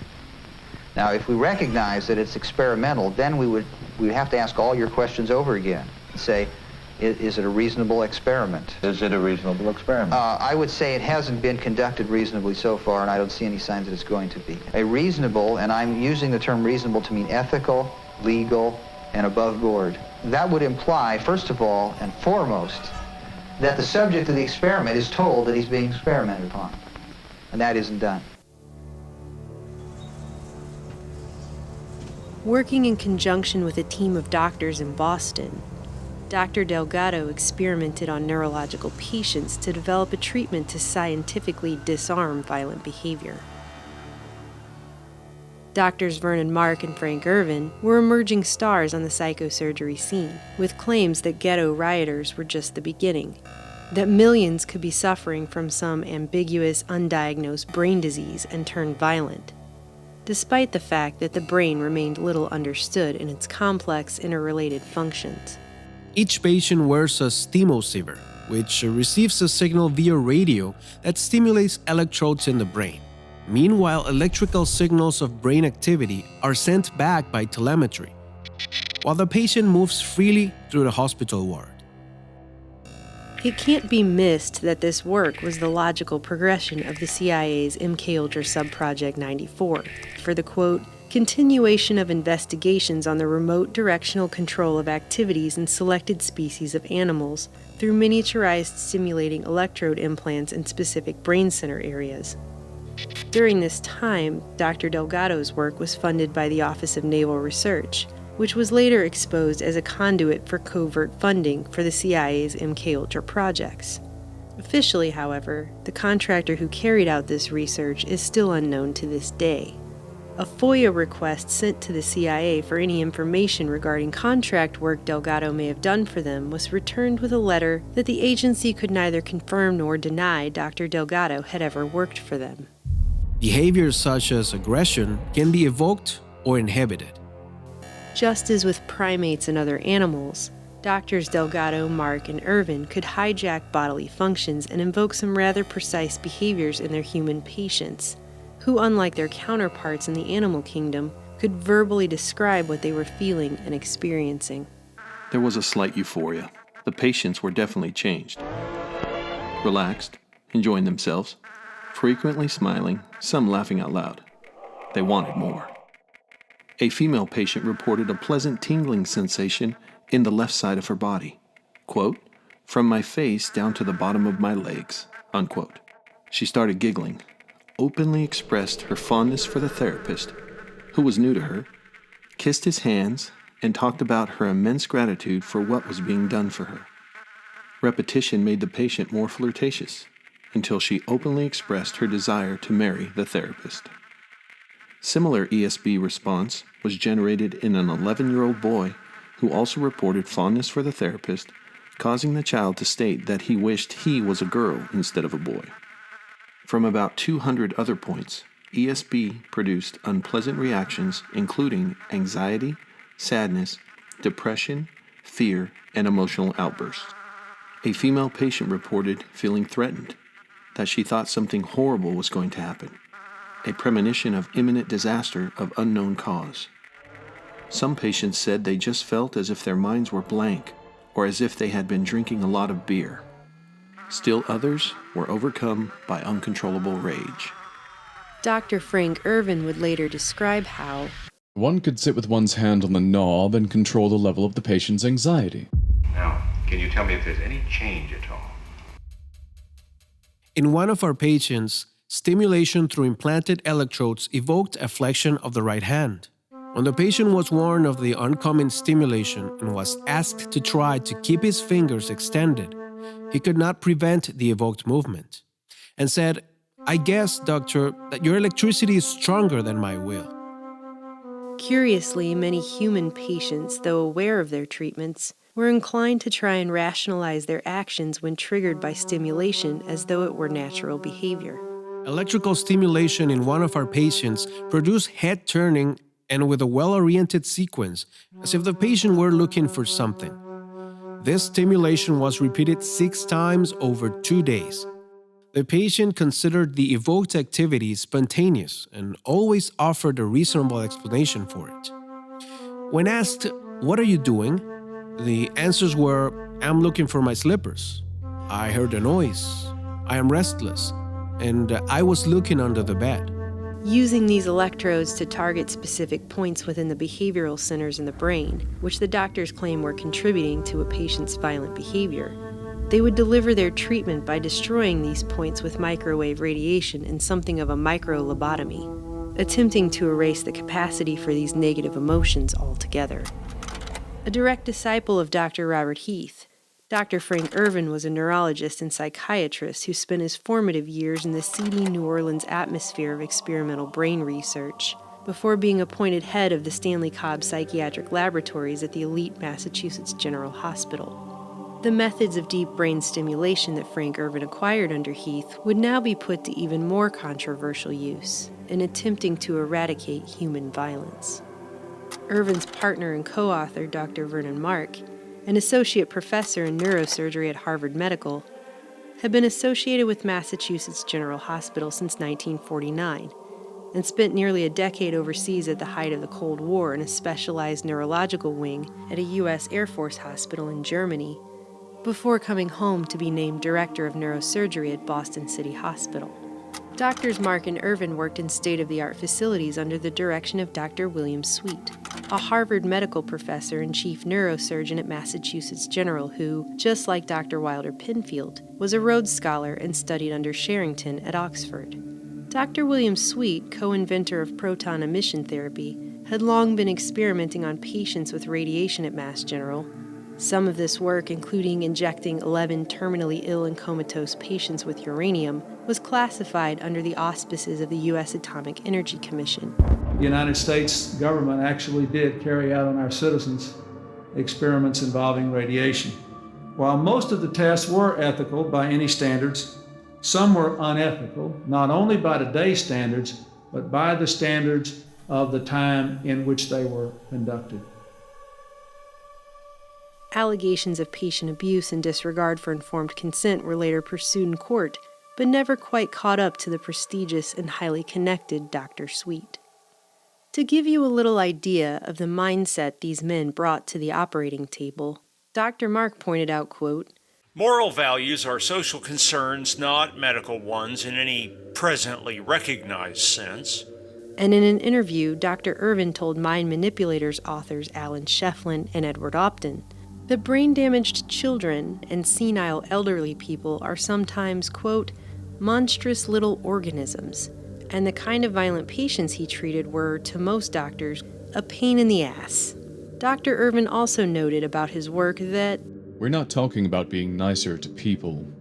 I make no human argument at all. We're really talking about being socially cost-effective." I did not expect to be a reformer in psychiatry. I did not expect, in particular, to be the first physician to ever come out publicly opposed to lobotomy and psychosurgery and to take a public stand about it.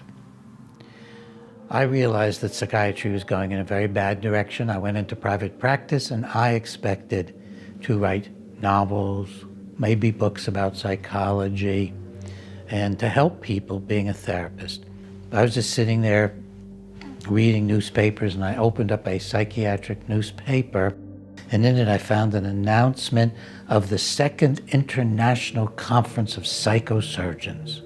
The first one had occurred decades earlier at the height of psychosurgery. I couldn't believe it. They were meeting in Copenhagen and they were giving an honorary degree of some sort of honorific prize to Walter Freeman, who had lobotomized 5,000 Americans during the Great Wave in North America that really took the brains of about 50,000 people.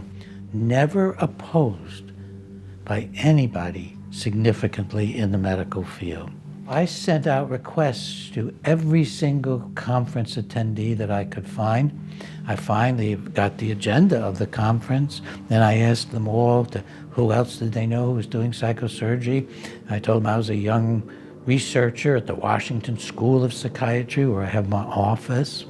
What came in freaked me out. I could not believe the stuff these people were sending to me.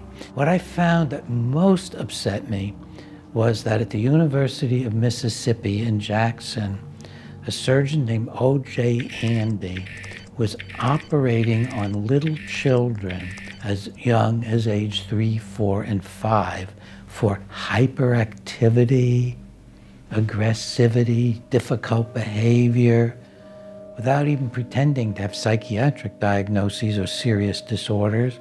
These were institutionalized children. O.J. Andy was inserting multiple electrodes into various portions of these children's brains. He was stimulating them, and then he was burning holes in their heads with the electrodes by heating them up. And he was then studying the children who walked around on the ward with wires dangling out of their heads. I called the chairman at the Department of Psychiatry at the University of Mississippi, and he said to me, O.J. Andy? I know O.J. He's down the hall from me. His office is. I said, did you know he was putting electrodes into the brains of little children? He said, oh, God, no, I did not know that. It was the only genuine expression of horror I ever got, I believe, from anybody in establishment medicine or psychiatry. They set up a committee at the University of Mississippi to require a scientific protocol for O.J. Andy, and he was the first project I stopped. He never submitted anything there. After founding the Center to Study Psychiatry and raising awareness about psychosurgery in Congress, renowned author and psychiatrist Dr. Peter Breggin started the project to examine psychiatric technology, bringing national and then international attention to the blatant lack of scientific, political, or ethical critique of the disturbing trend of psychosurgery and electrical brain stimulation. Mental illness is a myth, a fraud, a bad metaphor, an excuse, a rationalization. It's a religious viewpoint held by psychiatrists which says that human troubles are somehow medical in origin and medical in their solution. Now, just how poverty, unemployment, unhappiness, fights between husbands and wives, beatings of children, anxiety, alienation, just how all these problems relate to medicine and relate to illness is never stated. I might not have ever even had any kind of a movement get started, but became an international movement because I couldn't get any science writers interested. I couldn't get anybody to cover it. In fact, I called the Journal of Nervous and Mental Disease and asked him if I could do an article on psychosurgery, and he said, what are you talking about? Jose Delgado's a dear friend of mine. In September 1967, following another long, hot summer of urban race riots in major cities across the U.S., Doctors Mark, Irvin, and Sweet wrote a controversial and timely letter to the Journal of the American Medical Association, suggesting that riot leaders could be suffering from brain dysfunction. This would prove to be a turning point. In 1967, rebellions erupted in the Detroit black community.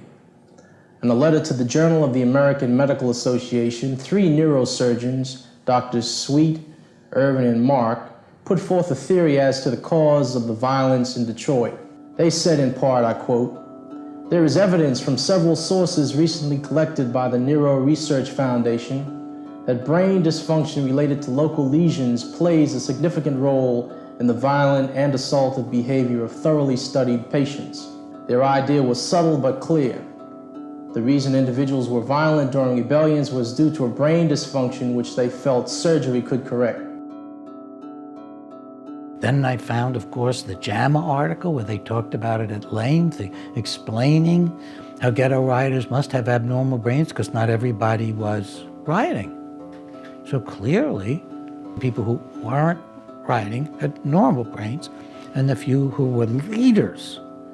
We're talking now about men you could name, like Rap Brown and others. We're talking about some men who were outraged at the conditions of life in which the children were growing up in these ghettos. And these men were, from the perspective of many in the black community, the only hope. They were heroes. Of those heroes, Dr. Sweet was quoted as saying, "We're talking about senseless behavior. The proponents of urban disorders seem to be the people who are most likely to suffer from organic brain diseases." And the idea that a leader must be the crazy one because you don't agree with them ideologically or because you're afraid of them doesn't make any medical sense. But boy, did it make political sense. Wow.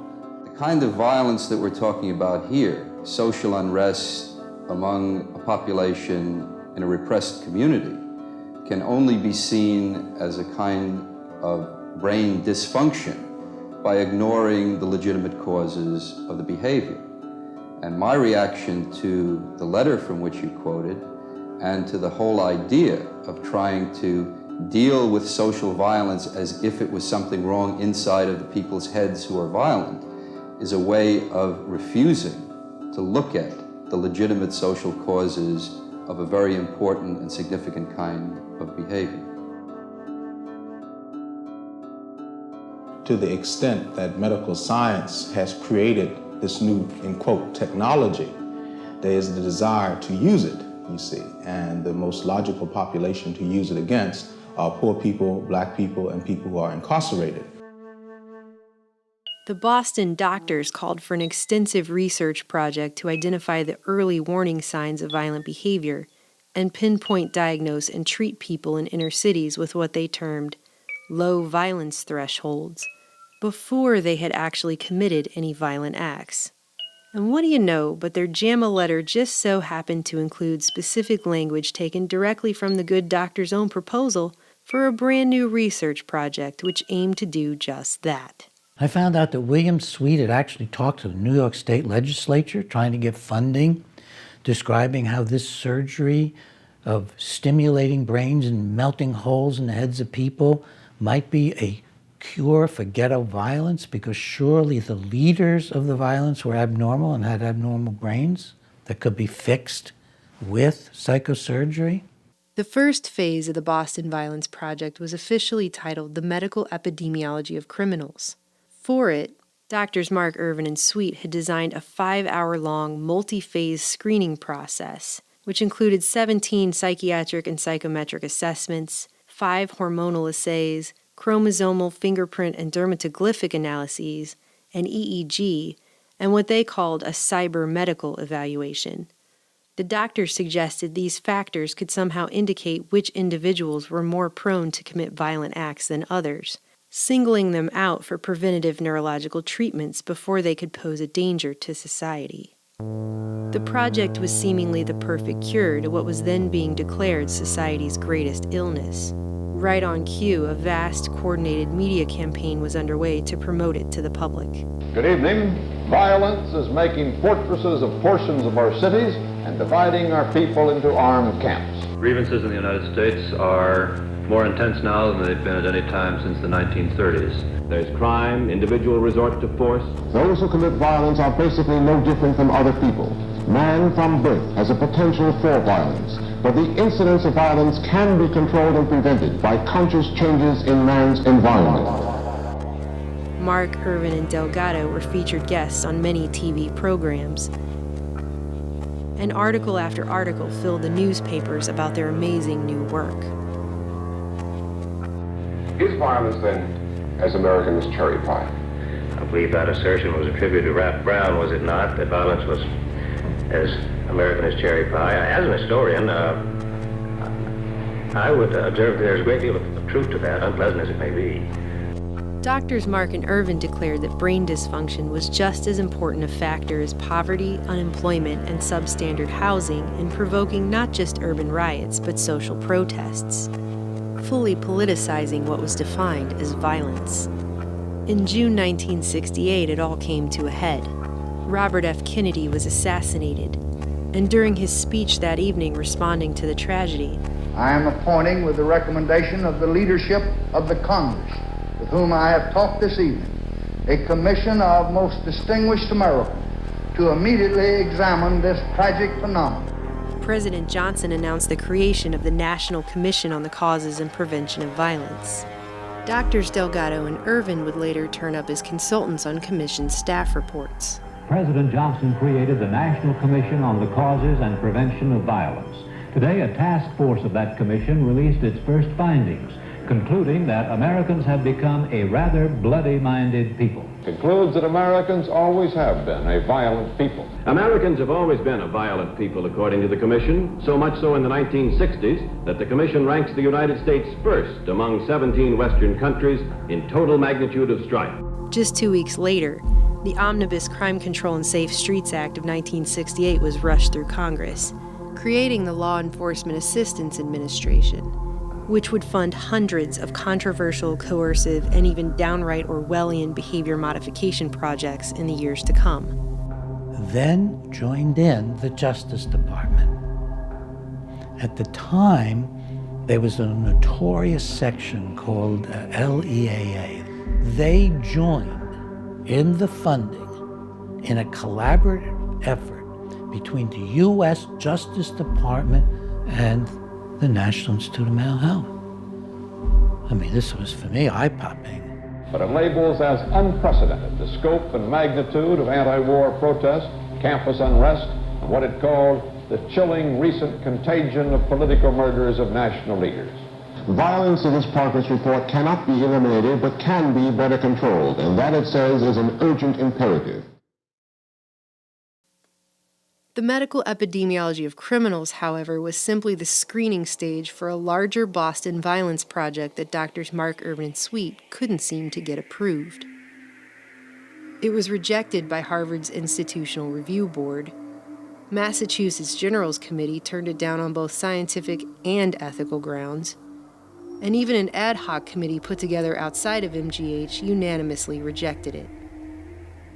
It was then the project was forced to move to Boston City Hospital, an institution which the doctors knew would look the other way and ask few questions, due to its own issues with corruption and mismanagement at the time. Unable to get approval through above-board channels, Drs. Mark, Irvin, and Sweet then formed the Neuro Research Foundation, a nonprofit organization based out of Sweet's personal home that existed only to fund the doctor's research. Dr. Delgado sat alongside the other three on the foundation's board of trustees.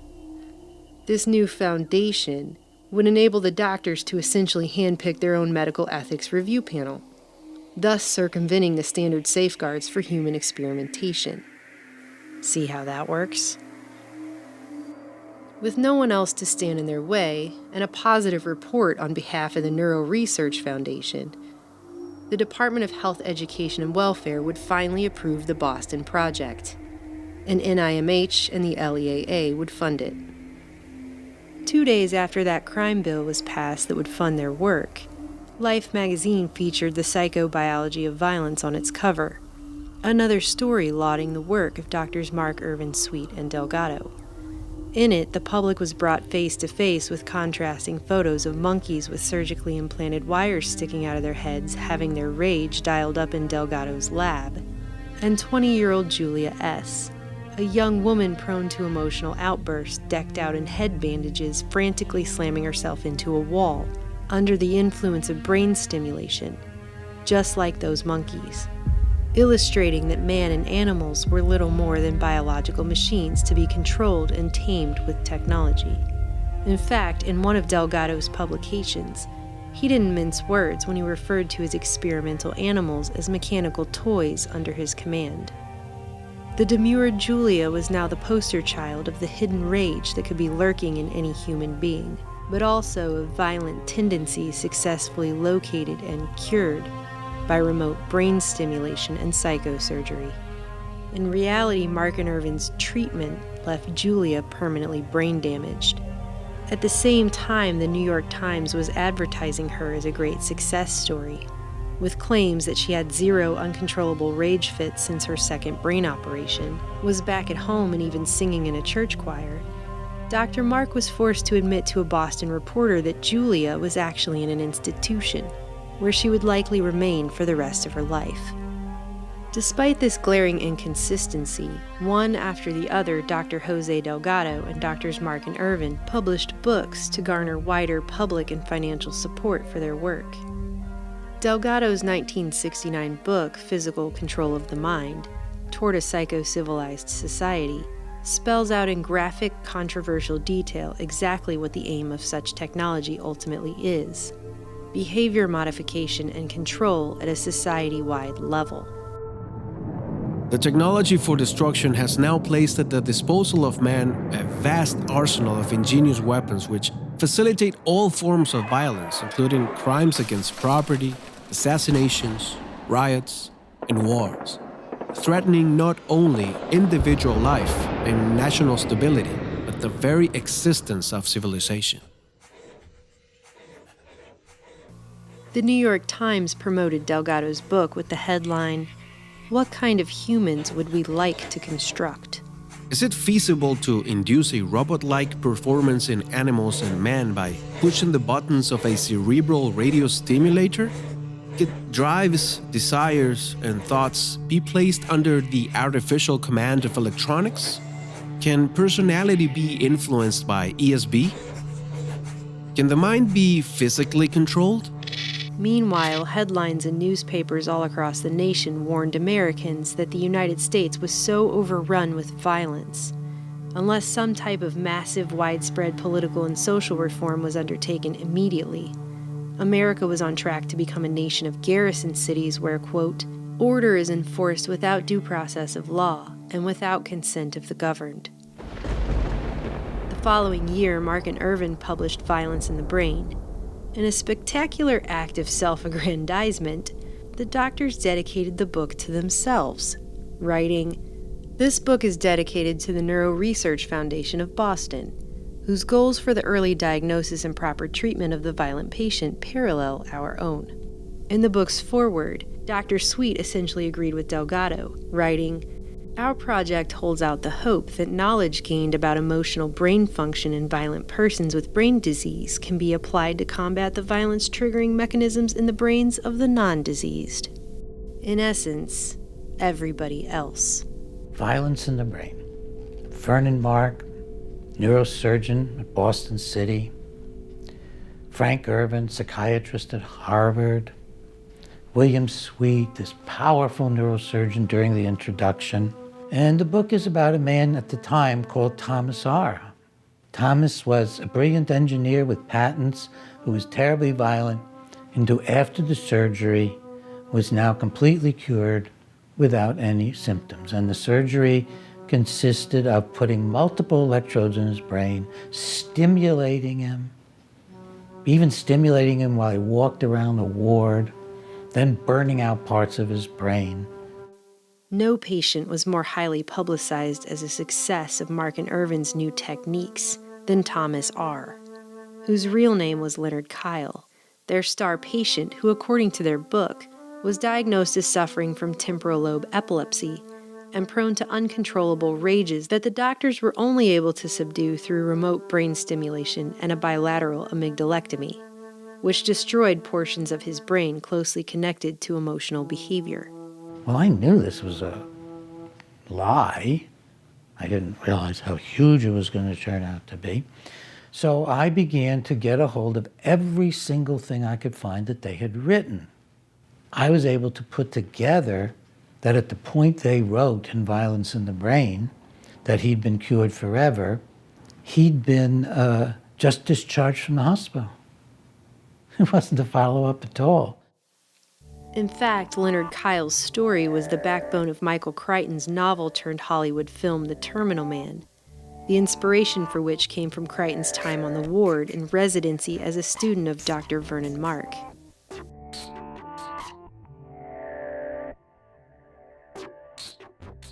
By most accounts, Leonard was described as a mid-30s married father of 6 and a successful self-taught engineer who worked with top defense contractors, including Douglas Aircraft, Polaroid, where he earned several patents under his founder Edwin Land, who at the time was working with the CIA on the top-secret U-2 spy plane program, Honeywell, and eventually EG&G, one of the most powerful Cold War Black Ops defense contractors in America that no one had heard of, which had spun off from MIT and made important contributions to the development of the nuclear bomb, aerial reconnaissance, and radar.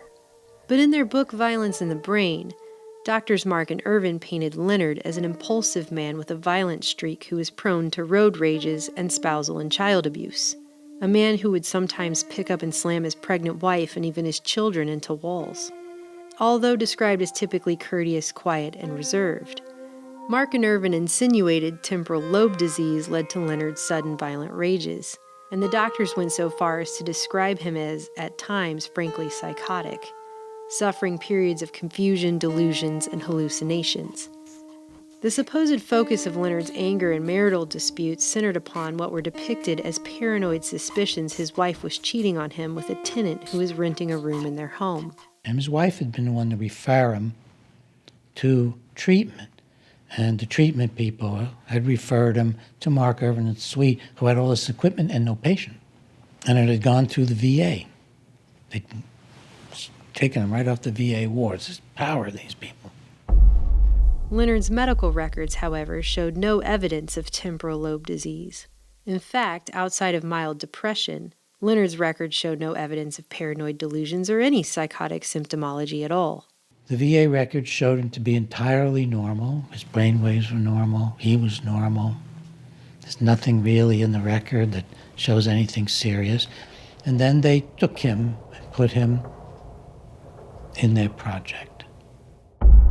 Here the timeline gets fuzzy. During the spring of 1966, Leonard was officially admitted to the Violence Research Unit, where Mark and Irvin claim they spent months trying many combinations of anti-seizure medication, tranquilizers, and psychic energizers, but to no avail. So Dr. Mark implanted an array of at least 80 electrodes into Leonard's brain. Leonard wrote to his mother and described what was being done to him in Boston as the stuff of science fiction.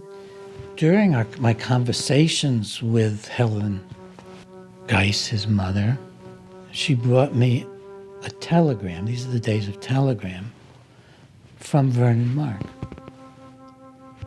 She had written him and said, "I hear my son is undergoing surgery. Can you please tell me about it?" And the telegram said, "Don't worry, your son is undergoing minor surgery."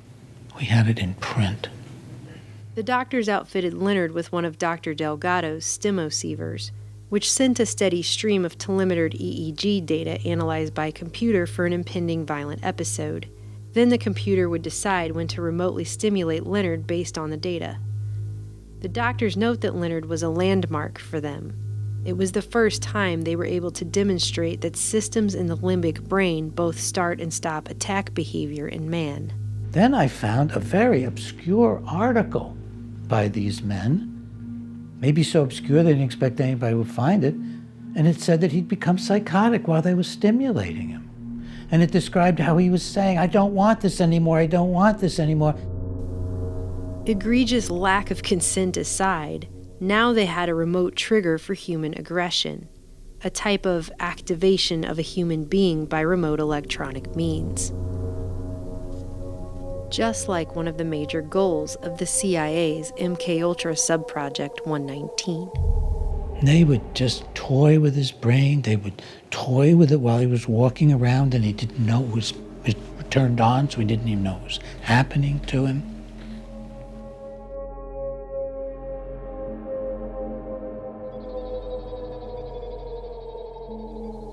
For months, Mark and Irvin remotely stimulated Leonard's brain by computer, meticulously figuring out what each electrode could do.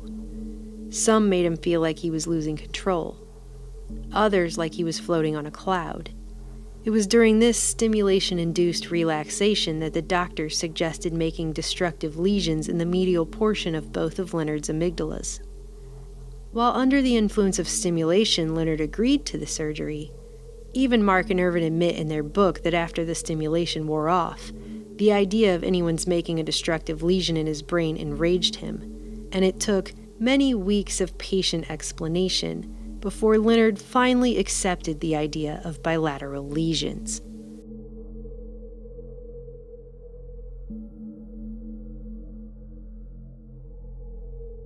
And then he became peaceful and accepted the treatment after they stimulated him enough.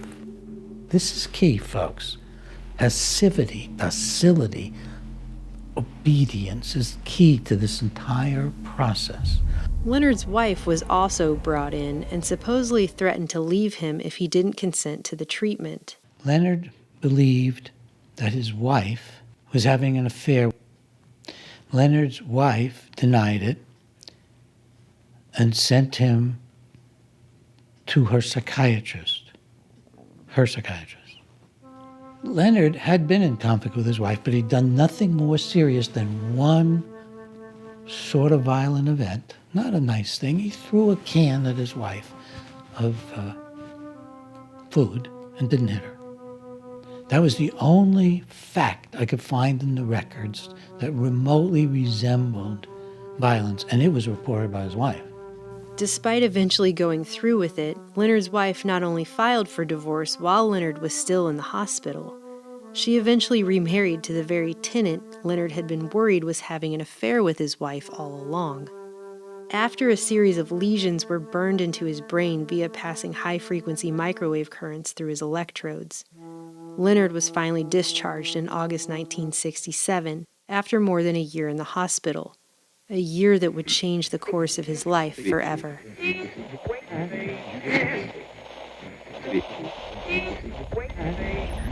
Now, can you tell me if there's any change at all?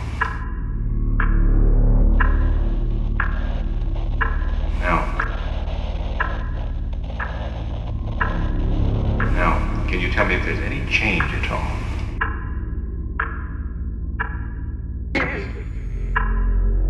Now, can you tell me if there's any change at all? Now, can you tell me if there's any change at all? Now, can you tell me if there's any change at all? Now, can you tell me if there's any change at all? Now, can you tell me if there's any change? Now, can you tell me if there's any change at all? Now.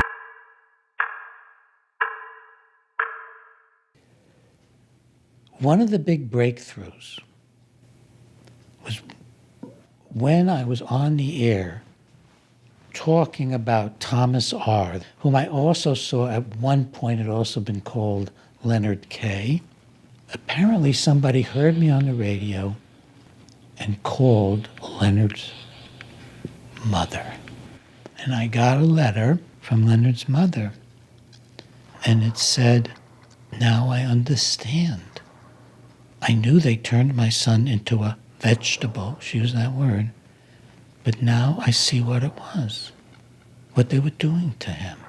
He's been horribly destroyed since he came back from Boston. He's had multiple hospitalizations, chronic patient at the VA." It wasn't until after his treatment in Boston that Leonard committed his first official act of public violence. After moving across the country to live with his mother in Long Beach, Leonard was arrested a few months later for a fight in a nearby town and wound up undergoing the first psychiatric hospitalization of his life at a California VA. Now hallucinating, delusional, and confused, Leonard was admitted to a lockdown psych ward and placed on heavy doses of psychotropic drugs. Less than a year after being released from Mark and Irvin's violence project, the VA declared Leonard 100% disabled.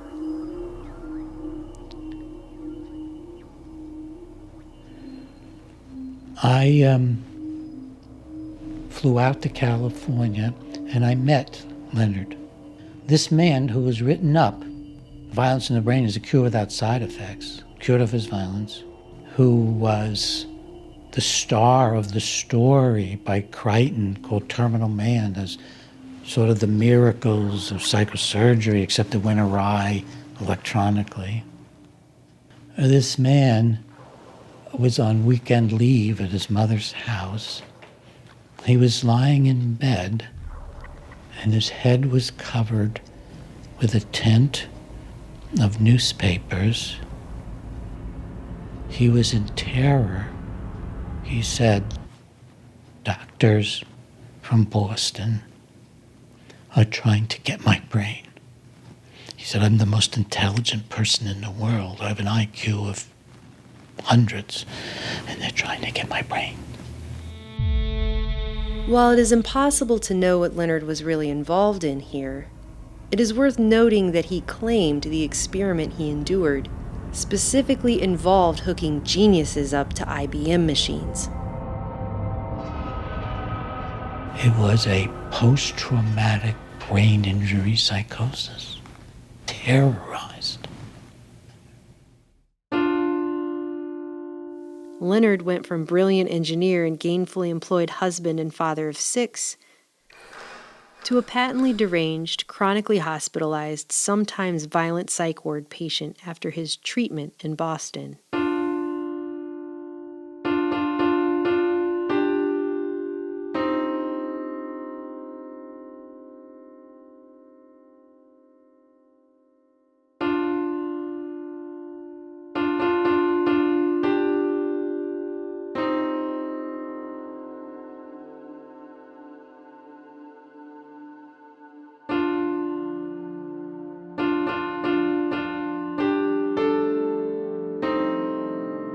He never worked again and spent the rest of his life heavily medicated in VA hospitals in both California and Boston. Despite this, Doctors Mark and Irvin continued to write journal articles about their great success story, Thomas R. And by the way, I would find out that Mark, Irvin, and Sweet knew this. They knew this while they were writing their cure papers. She said he'll wander off and they'll pick him up in an emergency room and he'll say that doctors from Boston have been manipulating my brain and put holes in my head and they wouldn't believe him. They'd call him a paranoid schizophrenic, send him back to the VA. Leonard was also diagnosed as schizophrenic reaction paranoid type, in large part due to a fantastical story he told with great technical precision about what had been done to his brain in Boston. When he was finally discharged in May 1968, Leonard's records read, "Patients stated that Massachusetts General Hospital were controlling him by creating lesions in his brain tissue by microwave, and that they had placed electrodes in his brain tissue. Stated that they can control him, control his moods, and control his actions. They can turn him up or turn him down. Just like a mechanical toy."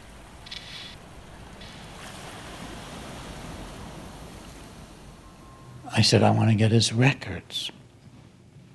But I'm afraid if we ask for them, they'll purge them.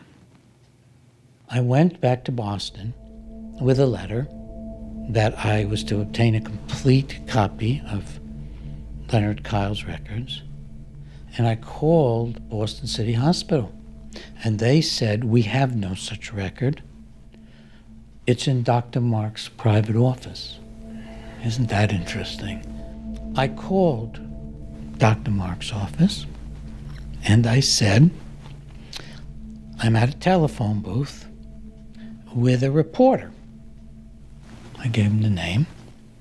And if you don't deliver me a copy of those records in 24 hours, we're going to publish it. But you haven't done it.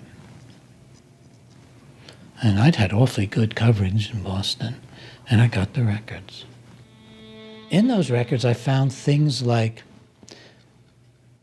Leonard wants to leave the ward. Progress note by Frank Irvin, take his pants away.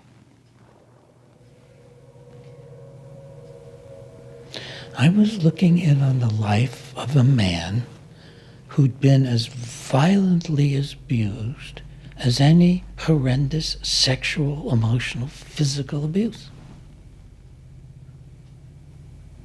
He might as well have been in a brainwashing camp in North Vietnam or North Korea, being tortured. One of the first things that fell out of the records was a handwritten note by him that doctors from the MGH were killing him or taking his brain or something to that effect. It was right in there. In the progress notes, I saw writing on the walls, murder. That's all, just writing on the walls, murder. And the VA records did not note that he'd had psychosurgery. But I was able to show that, in fact, Mark had been in communication with the VA.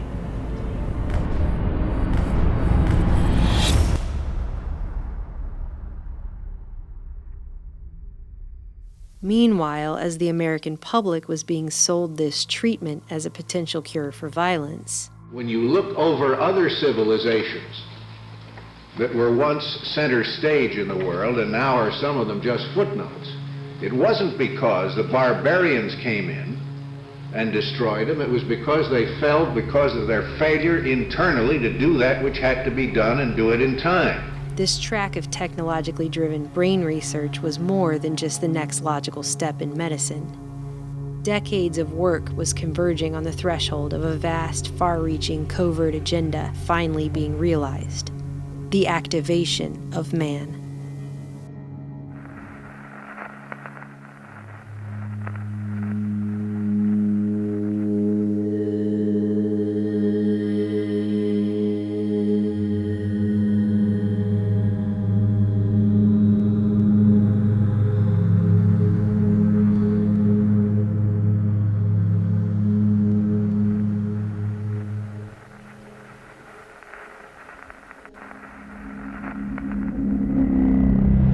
Dr. Horace W. Magoon, considered one of the fathers of neuroscience, was also focused on activation in 1948 when he co-discovered the reticular formation in the brainstem, responsible for sending electrical signals and brain waves that activated waking and sleeping states and seemed to hold fundamental sway over consciousness as well, which deeply fascinated cybernetician Warren S. McCullough, who'd known Magoon since their days in Chicago. At the Illinois Neuropsychiatric Institute, Warren McCullough, Gerhard von Bernine, and a number of young research-oriented neurosurgeons, a high-spirited atmosphere of excitement in the basement lab at the INI was a novel and stimulating experience.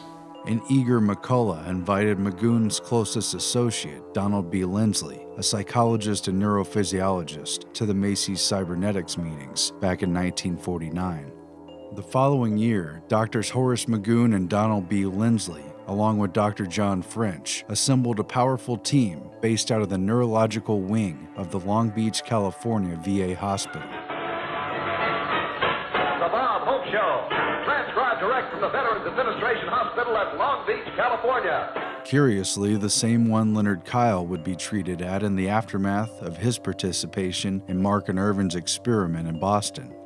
By 1950, this Long Beach VA facility had become no mere veterans hospital.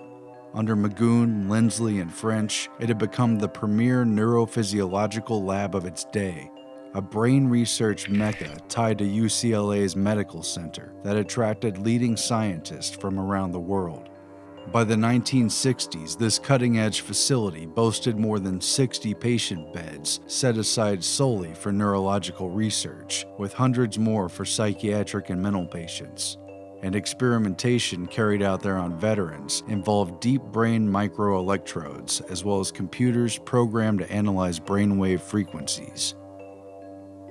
So it is puzzling at best why, after Leonard Kyle was admitted to the VA in 1968, the staff so quickly and easily dismissed his claims of having had psychosurgery and electrodes in his brain as the paranoid delusions of a schizophrenic. This particular veterans hospital and its brain research lab became the nucleus of UCLA's new Brain Research Institute. For the first time, man now has the tools to explore the living brain. Tiny wires, electrodes, can be placed inside the brain and hooked up to recording machines, as in this experiment at UCLA's Brain Research Institute. The chimpanzees have been trained to play a game of electrical tic-tac-toe. They are competing against each other. Only the winner gets a reward.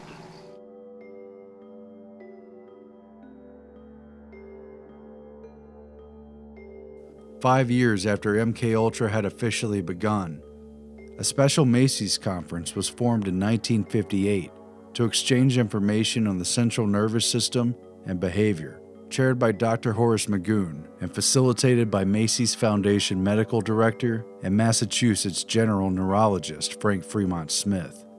The conference editor was one of the most powerful doctors inside Massachusetts General Hospital, Mary A.B. Brazier, an EEG expert and polymath neuroscientist from a well-connected family who had immigrated from Britain at the onset of World War II on a Rockefeller Fellowship to work in Stanley Cobb's specialized department at MGH. The group's participants were steeped in secrecy and had deep ties to clandestine intelligence agencies. Among these were neuroscientists who experimented with the pain and pleasure centers of the brain, alongside CIA and MKUltra contractors, as well as representatives from the DoD's Research and Engineering Branch and the Walter Reed Army Institute for Research. This Macy's Central Nervous System group also hosted a number of distinguished scientists from within the USSR.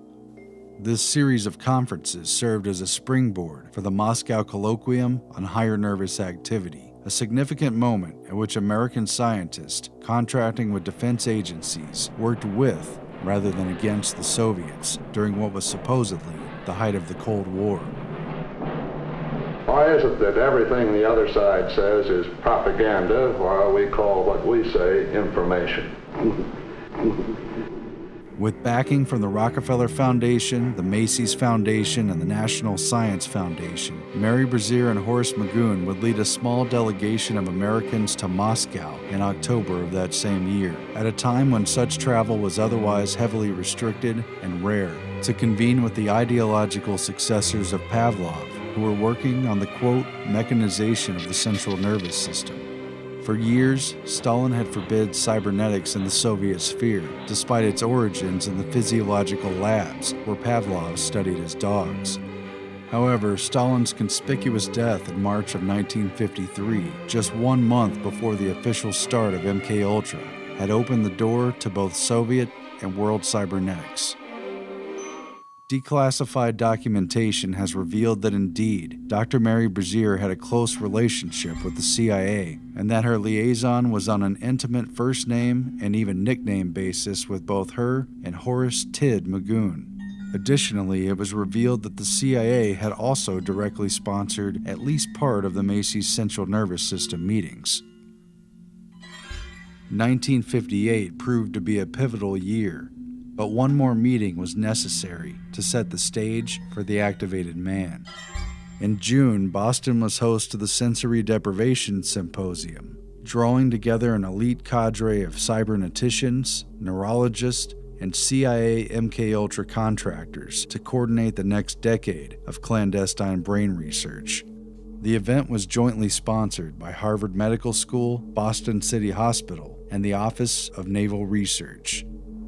This connection was acknowledged by Donald Hebb, who admitted during the conference that his work on isolation, quietly sponsored by the Defense Research Board of Canada, began with the, quote, problem of brainwashing, but that he and his fellow researchers were not permitted to say so in their first publication.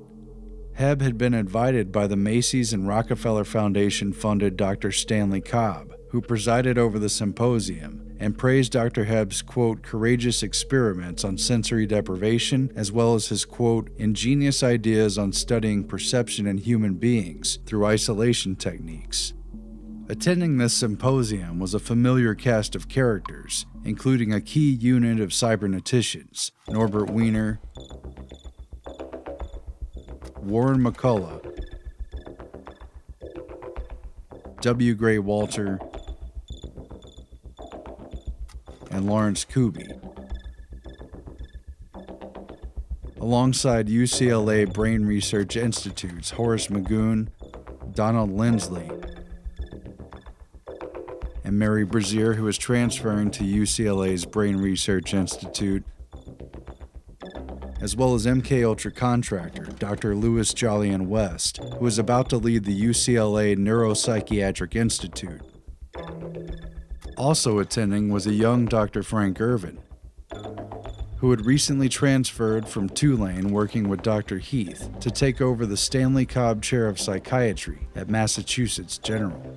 Dr. Cobb marked 1958 as a watershed year for progress in understanding the central nervous system, presenting a radical new picture of activity in the brain based on reverberating circuits, feedback systems, communication theory, and the modulation of sensory perception, all of which became central to the fields of physiology, psychology, information theory, and cybernetics, as well as the aims of the CIA's MKUltra program. This new core of knowledge replaced the classical understanding of the brain. It would now be treated as a biocomputer, to be scanned, screened, decoded, and reprogrammed. By 1960, the word cybernetics was used by the Soviets to designate this new trend. This new science is considered by some as the key to understanding the human brain and the product of its functioning, psychic activity and personality, to the development of means for controlling it, and to ways for molding the character of the new communist man. Norbert Wiener had first attempted to tackle what would become his greatest challenge in 1930, when W. Gray Walter asked him for help in interpreting what were considered at that time random EEG readings that doctors and engineers the world over had yet to make any sense of. Later noting a similarity between the oscillating, scanning behavior of a brain and that of a radar dish, both constantly searching for new data inputs, Wiener began to theorize a complicated harmonic analysis of these EEG waveforms. Harmonic analysis accounted for the transmission of information in a whole new way, which eventually connected with the core cybernetic principle of feedback. And we must get rid of any notion straight away that control is something imposed on the system from outside. It has to be built into it. It's called feedback, and feedback is ubiquitous in control systems. If one could modify the way the brain processed signals, one could program the brain, the behaving entity, just like the equipment in missile control rooms and just like the experimental animals who'd been conditioned to perform predictable behaviors in the lab. By 1955, Norbert Wiener, who had long ago sworn off work on, quote, weapons of war, despite his continued collaboration with the very military technicians and defense contractors who'd made those weapons, had overseen the completion of a powerful new device, which he created with Massachusetts General's electrical engineer John Barlow and Walter Rosenblith, an Austrian-born engineer who ran MIT's Communication Biophysics Laboratory. Mary Brazier, too, would work on this big project, which would become one of the Cold War's least known but most powerful secret weapons. They called it the autocorrelator. The apparatus made an enormous clatter. The 24 relays in the rapid repeater, the central processing unit that correlated one waveform with another, chattered incessantly among themselves. The clanking kept up for 20 minutes for each correlation, until the machine spit out its completed correlogram and came to a thumping, self-satisfied halt. Norbert Wiener loved the racket. He was captivated. He was absolutely fixed on the printout as it was coming out. Wiener's goal for the project was nothing less than to find the Rosetta Stone for the script of the brainwaves. A machine that analyzed brainwaves in analog mode. As authors Conway and Siegelman wrote, the correlator was Wiener's baby, the first analog computer to apply his statistical methods automatically to the analysis of brain function. Wiener considered the machine to be the most significant work of all the things he had ever accomplished.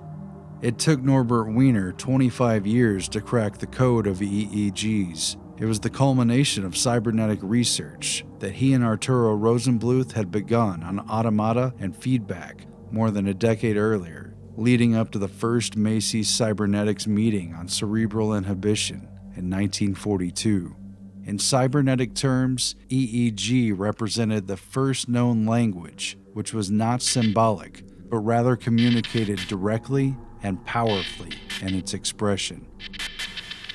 The autocorrelator now made it possible to interpret brainwaves intelligently and automatically via computer, and for that computer to send a reciprocal response back through EEG to excite or inhibit brain activity. And when Mary Brazier transferred to UCLA for the opening of Magoon's Brain Research Institute, she brought the autocorrelator with her. Years later, all of this would have grave consequences for Leonard Kyle. They turned him into a shell of a human being, where the spirit was still there, but it couldn't peep out very well through the tangled wires, the murdered brain cells. He was psychotic, and he was violent when restrained at times. There'd never been anything like that. Never been anything like that.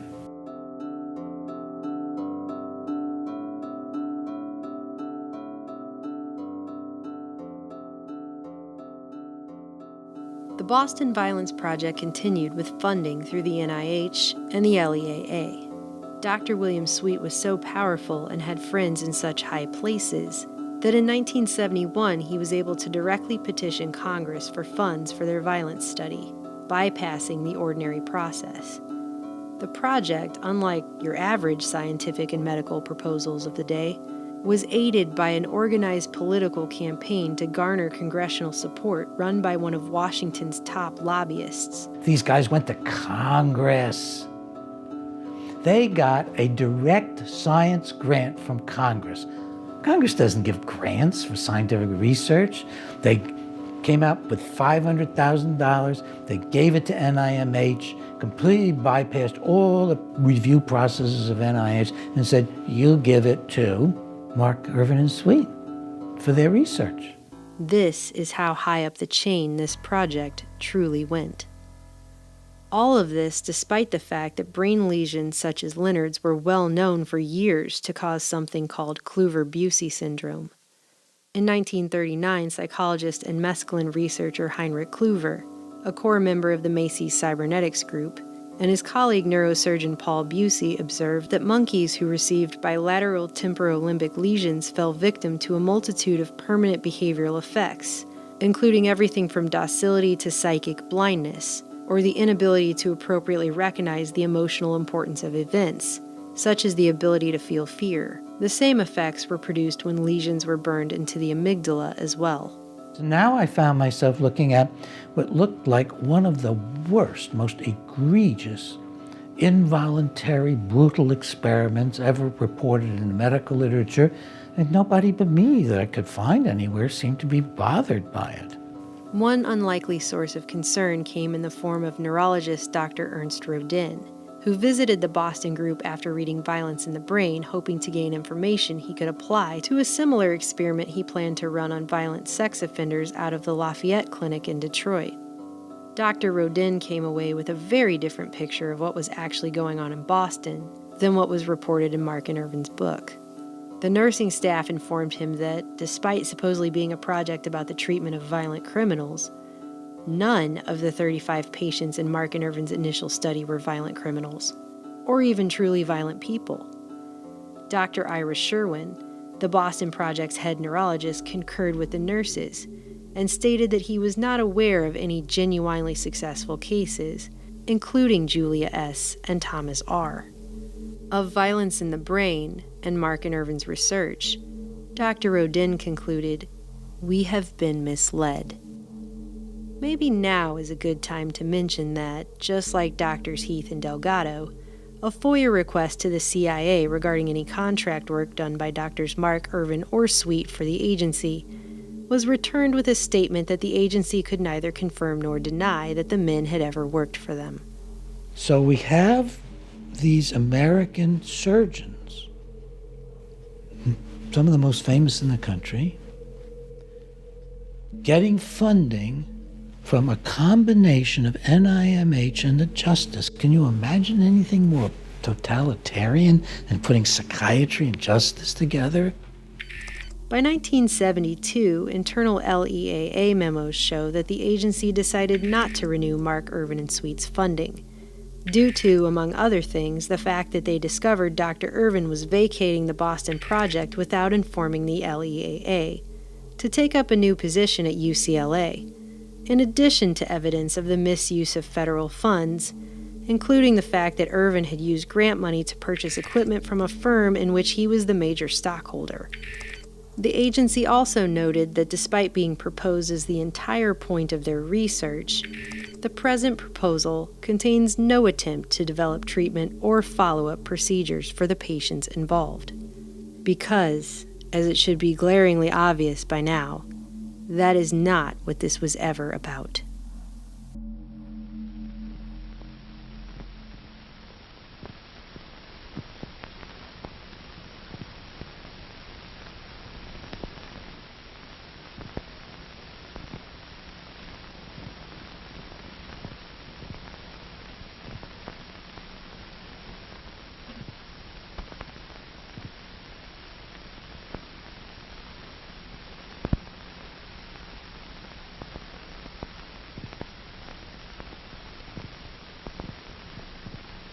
In chimpanzee Patty, brainwaves telemetered from the left and right amygdala were received and automatically analyzed by an online analog computer.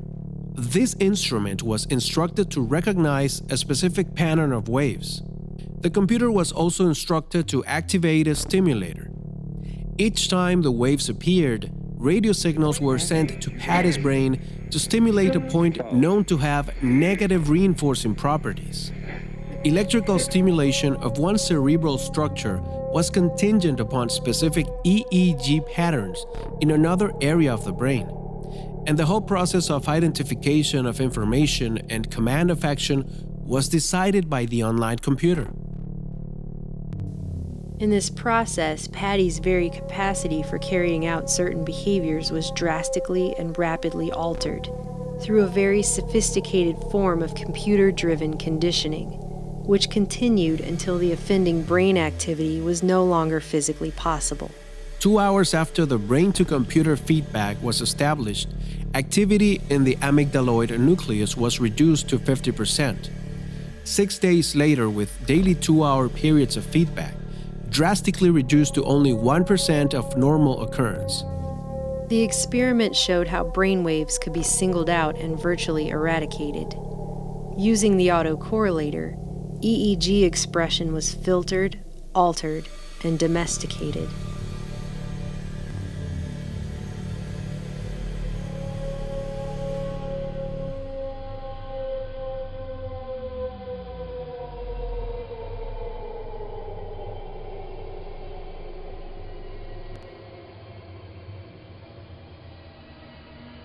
The project moved forward.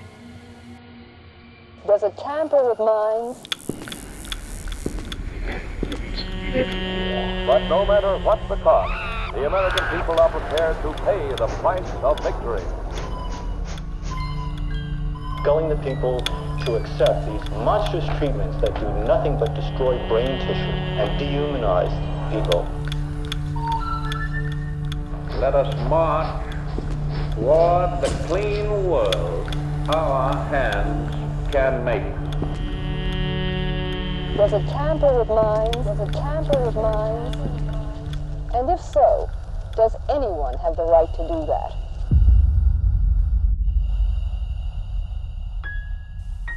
Leonard would die 3 decades later at the age of 65 at the Bedford VA just outside Boston, having spent the latter half of his life a totally disabled, heavily medicated mental patient in a psych ward.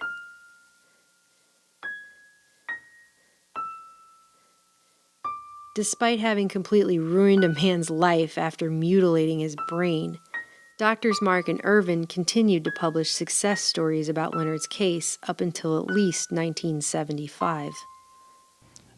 But I wouldn't, even if they were convicted of murder, want to unleash these psychosurgeons on them. There are protections against cruel and unusual punishment. Believe me, it is crueler to have done to you what was done to Leonard Kyle than to be put to death. It's crueler and more hopeless and more horrible.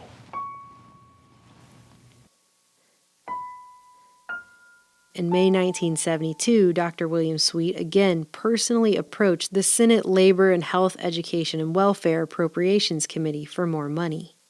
This time, Sweet was asking for $1 million to branch out, to open a series of violence institutes like the Boston Project for the study of violent behavior across the nation.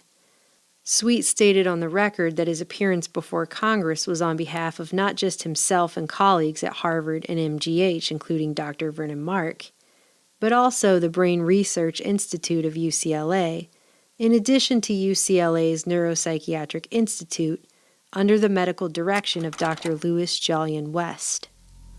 Dr. West spent his entire career first in the military and later in academia, researching all manner of behavior modification, everything from cults to communist mind control techniques, dissociation, hypnosis, sensory deprivation, hallucinogens, for which he attended cybernetician Frank Fremont Smith's Macy's conference on LSD, social engineering, and more. As a psychiatrist, Dr. West reportedly examined Lee Harvey Oswald's assassin Jack Ruby, homicidal cult leader Charles Manson, infamous kidnap victim Patty Hearst, the man convicted of assassinating RFK Sirhan Sirhan, and even convicted Oklahoma City bomber Timothy McVeigh. He also reportedly monitored Haight-Ashbury's so-called acid ghetto before and during the Summer of Love. It wouldn't be revealed until years later that Dr. West was involved in CIA MKUltra research, that he was the main contractor in charge of Subproject 43 with a top-secret clearance, a project involving the altering of personality through sensory isolation and environmental manipulation, including the use of drugs and hypnosis. Dr. West's book Hallucinations is dedicated to aforementioned cybernetician Heinrich Kluver, of Kluver-Bucy syndrome fame. Unsurprisingly, right on cue, Dr. Irvin and other Boston Project associates were on their way to California ahead of Dr. West's new project, as mentioned by Dr. Sweet to Congress, the Center for the Study and Reduction of Violence at UCLA. Sounding just like Drs. Mark, Irvin, Sweet, and Delgado, Dr. West decried the growing plague of violence as our greatest ill, and claimed his was just the project President LBJ's Violence Commission had called for to cure it. The massive project would take many of the same ideas from Boston and expand them to screening the general population at large in the name of preventing, detecting, controlling, and not just treating but pre-treating all manner of antisocial and violent behavior, to somehow stop it before it could occur. Broad in scope, the project called for experimenting on people of all ages and from all sectors of society, including children, menstruating women, anyone deemed predisposed to alcoholism, criminals, mental patients, people diagnosed with brain disease and dysfunction, and more. Race was obviously considered a cause of violence, as the project involved plans to monitor students and introduce experimental anti-violence treatment programs at 2 different junior high schools, one in a predominantly black ethnic area, and the other in a predominantly Chicano area. A wide variety of experimental treatment methods would be employed, including everything from newly developed but unapproved chemical castration drugs, to monitoring, quote, abnormal electrical brain activity, specifically using surgical intervention by implanting tiny electrodes deep within the brain, end quote. Dr. West noted it is even possible to record bioelectrical changes in the brains of freely moving subjects through the use of remote monitoring techniques. Sound familiar? A full third of the research projects the center ostensibly planned to carry out were based upon attempts to link violence prediction to what they deemed abnormal brainwaves. Irvin, for example, made remarks that to the effect that being a do-gooder or goody two-shoes or nice to people, that was a pretty good idea, but you wouldn't get any money from that. So they knew that the way to get money was to play on political and social fears and on racism. And these men are just riding that horse of violence, riding that horse of I'm right, you're wrong. I'm white, you're black. I'm a neurosurgeon, you're a nobody. I think they're just riding all of those negative human emotions, integrating it into totalitarian philosophies. The ultimate goal of all this research was described as the ability to predict violent behavior, the development of mass screenings for the general public in order to officially label any violence-prone individuals of all ages before they actually committed an act of violence, and then initiate preventative treatment in the form of behavior modification of such individuals, even though they had not committed any crimes or done anything wrong yet. For many opponents, the UCLA project was a real-life version of the Stanley Kubrick film A Clockwork Orange.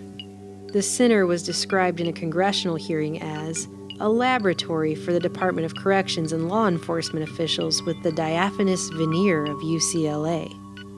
Prisoners and patients at state hospitals and medical correctional facilities would also be used as guinea pigs for this experimental research, including those being held at Vacaville, Camarillo, and Atascadero. Vacaville had recently had its experimental maximum psychiatric diagnostic unit shut down following public outcry after it came to light that 3 prisoners had been amygdalotomized to inhibit their aggressive tendencies in 1968, with disastrous results, all of which the prison attempted to deny ever happened at first. One of the things that I had not imagined early on was all of this might have political implications. It didn't dawn on me. I'm embarrassed at how naive I was about life. I had no idea the treachery of outstanding people in the field of medicine, psychiatry, neurology, neurosurgery. Through all of this, Dr. Bregan continued to publish articles and make public appearances speaking out against the Orwellian violence centers and their experimental treatments. I was not going to stop. I was just not going to stop about this. Again, unsurprisingly, in the initial proposal dated September 1972, Dr. Frank Irvin was listed as a UCLA faculty member who had already submitted research to the project before it even officially began, on violence in the brain, bioelectrics, and behavioral studies. Once again, it became apparent this project had already been approved in the upper echelons of government, when then California Governor Ronald Reagan proudly announced the formation and $1 million funding of the UCLA Center in his January 1973 State of the State address. In the weeks that followed, however, the plans for the center were leaked to an already anxious public by Director West's opponents inside his own neuropsychiatric institute. Protests began breaking out on the UCLA campus and outside the NPI. Protests against the use of psychosurgery to curb violence. Protests against what some called a clockwork orange at UCLA. Protests against the obviously racist and sexist overtones of the proposal, and considering Dr. Irvin's timely presence at UCLA just prior to the project's announcement, protests against Drs. West and Irvin personally. Several students were even arrested after they chained themselves to Dr. West's desk. The project's proposal went through at least 4 revisions as Dr. West frantically attempted to rebrand his new violence center and regain public trust. Frank Irvin's name was removed from all subsequent drafts altogether. So was any trace of reference to psychosurgery, something that in the meantime Dr. Mark redefined in journal articles specifically as the creation of lesions in the brain and not the drilling into the skull for the placement of electrodes. This weak semantic argument allowed Dr. West to proclaim that his center was never going to be involved in psychosurgery of any kind, despite the fact that the placement of deep brain electrodes in test subjects, possibly including children, was a stated objective in his first proposal draft. By 1974, they even took the word violence out of the title, renaming the whole thing as the UCLA Project on Life-Threatening Behavior. Despite all the edits and reassurances, internal documents continued to get leaked to the press, and public opposition continued to build. Funding for the project itself was finally pulled and the project officially abandoned, after a shocking letter was leaked which hinted at something far more sinister than what Dr. West had adamantly tried to sell to the public. The letter was written by Dr. West to a man who appeared to be his good personal friend, Dr. J.M. Stubblebine, then Director of Health in the California State Office of Health Planning.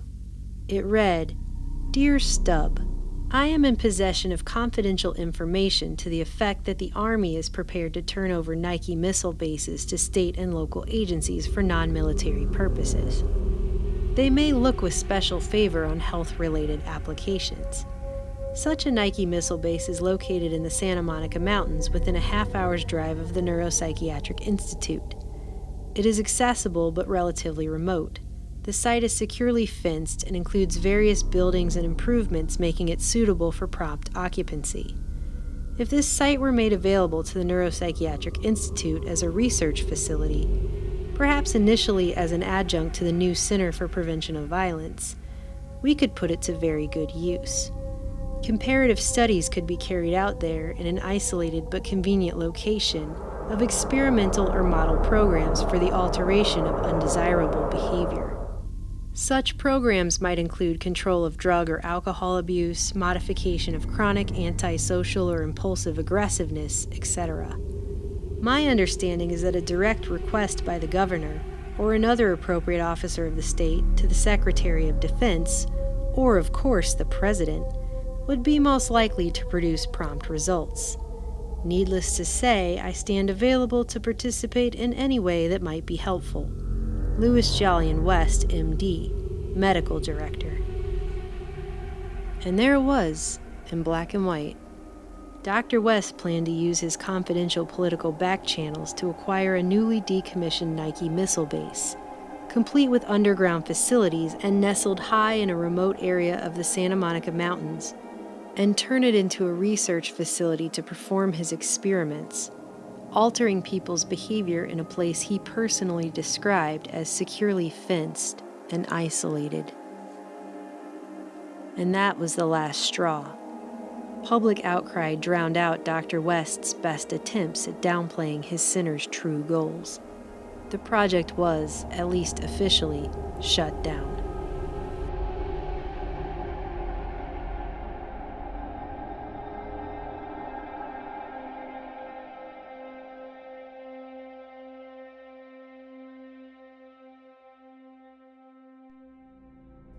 We are advancing rapidly in the pattern recognition of electrical correlates of behavior. Dr. Delgado's highly publicized taming of the bull was just the opening act before the real show began.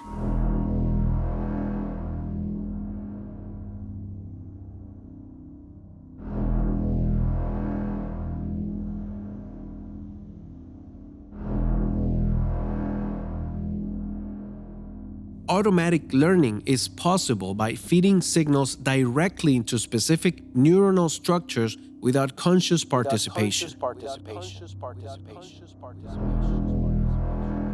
What struck me about Delgado, first of all, was that he was a political philosopher.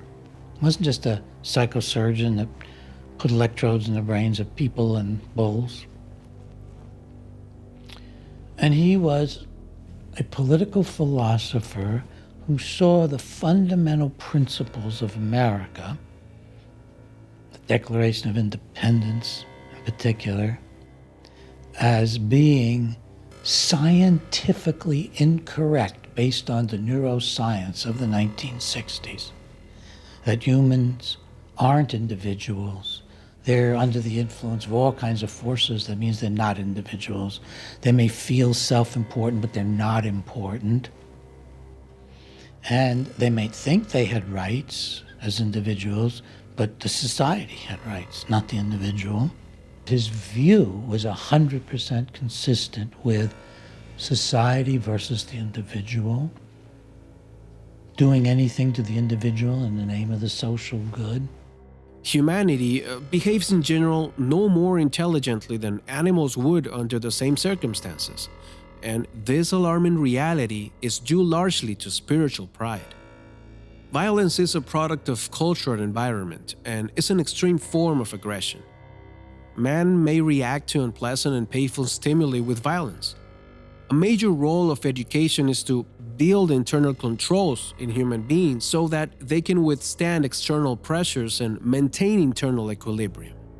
It was a totalitarian philosophy under which he was doing social control and personal control of people. Cybernetics was first described by Norbert Wiener as communication and control in the animal and the machine. Human languages have remained complex in their unraveling and interpretation. Even computer languages must be defined. In cybernetic terms, EEG brainwaves represented the world's first known non-symbolic language, able to directly communicate signals and meaning into the partitions of the mind. Direct communication was key. Man had uncovered a pathway to decode brainwaves, to interpret EEGs, and to encode reciprocal messages that a computer understands and responds to automatically. This was sophisticated, technologically driven mind control in action. Most people simply can't grasp such a thing. Can't think it, imagine it, or believe it.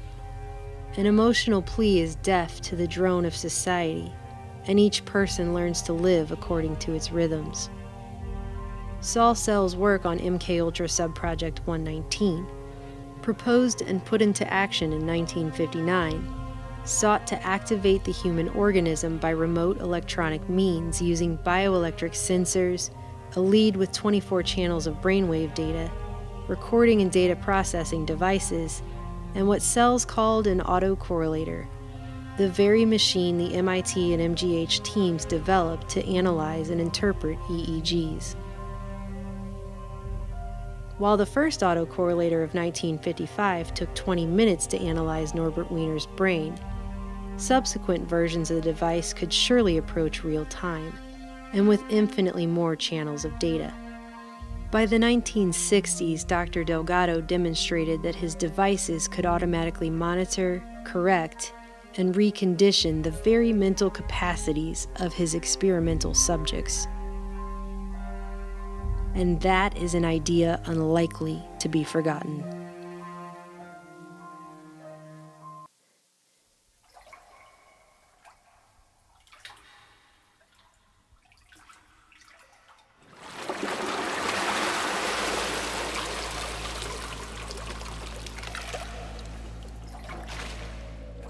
Can the human mind be controlled and remain human?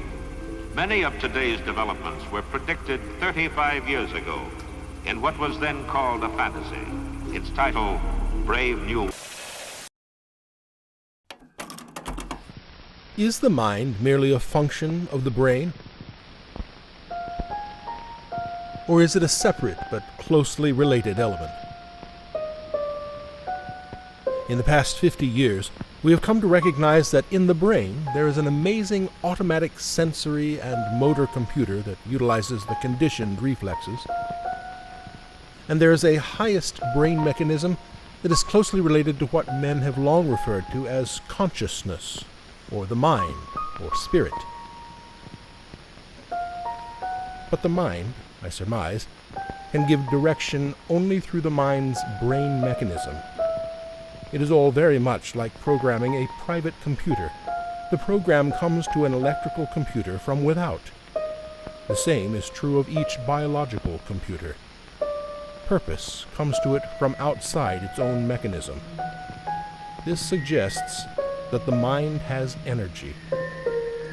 There I must leave it.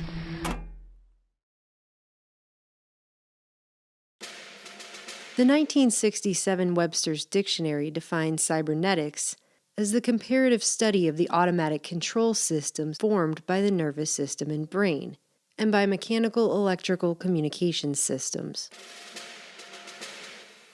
In 2008, the CIA declassified the historical record of the agency's Office of Scientific Intelligence, 1949 to 1968.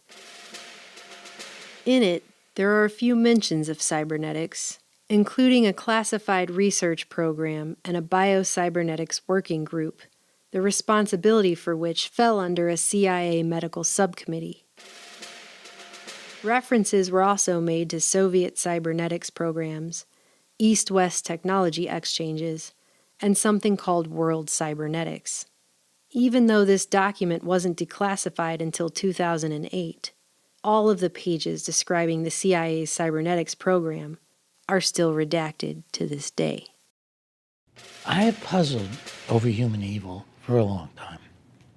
And I'm not sure I have more to say about it than anybody else, except I'm willing to call it human evil, which most folks aren't anymore. What was driving Mark Irvin and Sweet? What was driving Delgado? Dr. Jose Delgado wrote that conquering the human mind is a national goal at parity with conquering poverty or landing a man on the moon. The main aim is to establish a scientific foundation for the creation of a future psycho-civilized society. But how many people knew that humanity's new future course toward a psycho-civilized society could be traced back to a highly organized global program to unlock the black box of man's mind, established during World War II, funded by elite foundations, government health and intelligence agencies, and military research branches, run through Ivy League schools, hospitals,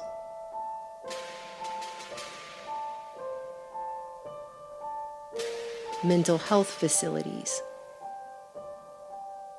and prisons, and involving a diffuse global network of intelligence agents, neurologists, psychologists, psychiatrists, physiologists, anthropologists, mathematicians, and cyberneticians, all seemingly working under the same United Nations UNESCO goal for decades: how to create peace in the minds of men. The governments of the states parties to this Constitution, on behalf of their peoples, declare that since wars begin in the minds of men, it is in the minds of men that the defenses of peace must be constructed. In summary, therefore, there is no evidence that the Soviets have any techniques or agents capable of producing particular behavioral patterns which are not available in the West.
Form figure 8, run a couple on the right, run a couple on the right, run a couple on the right. Form figure 8, run a couple on the right, and chase the goose around.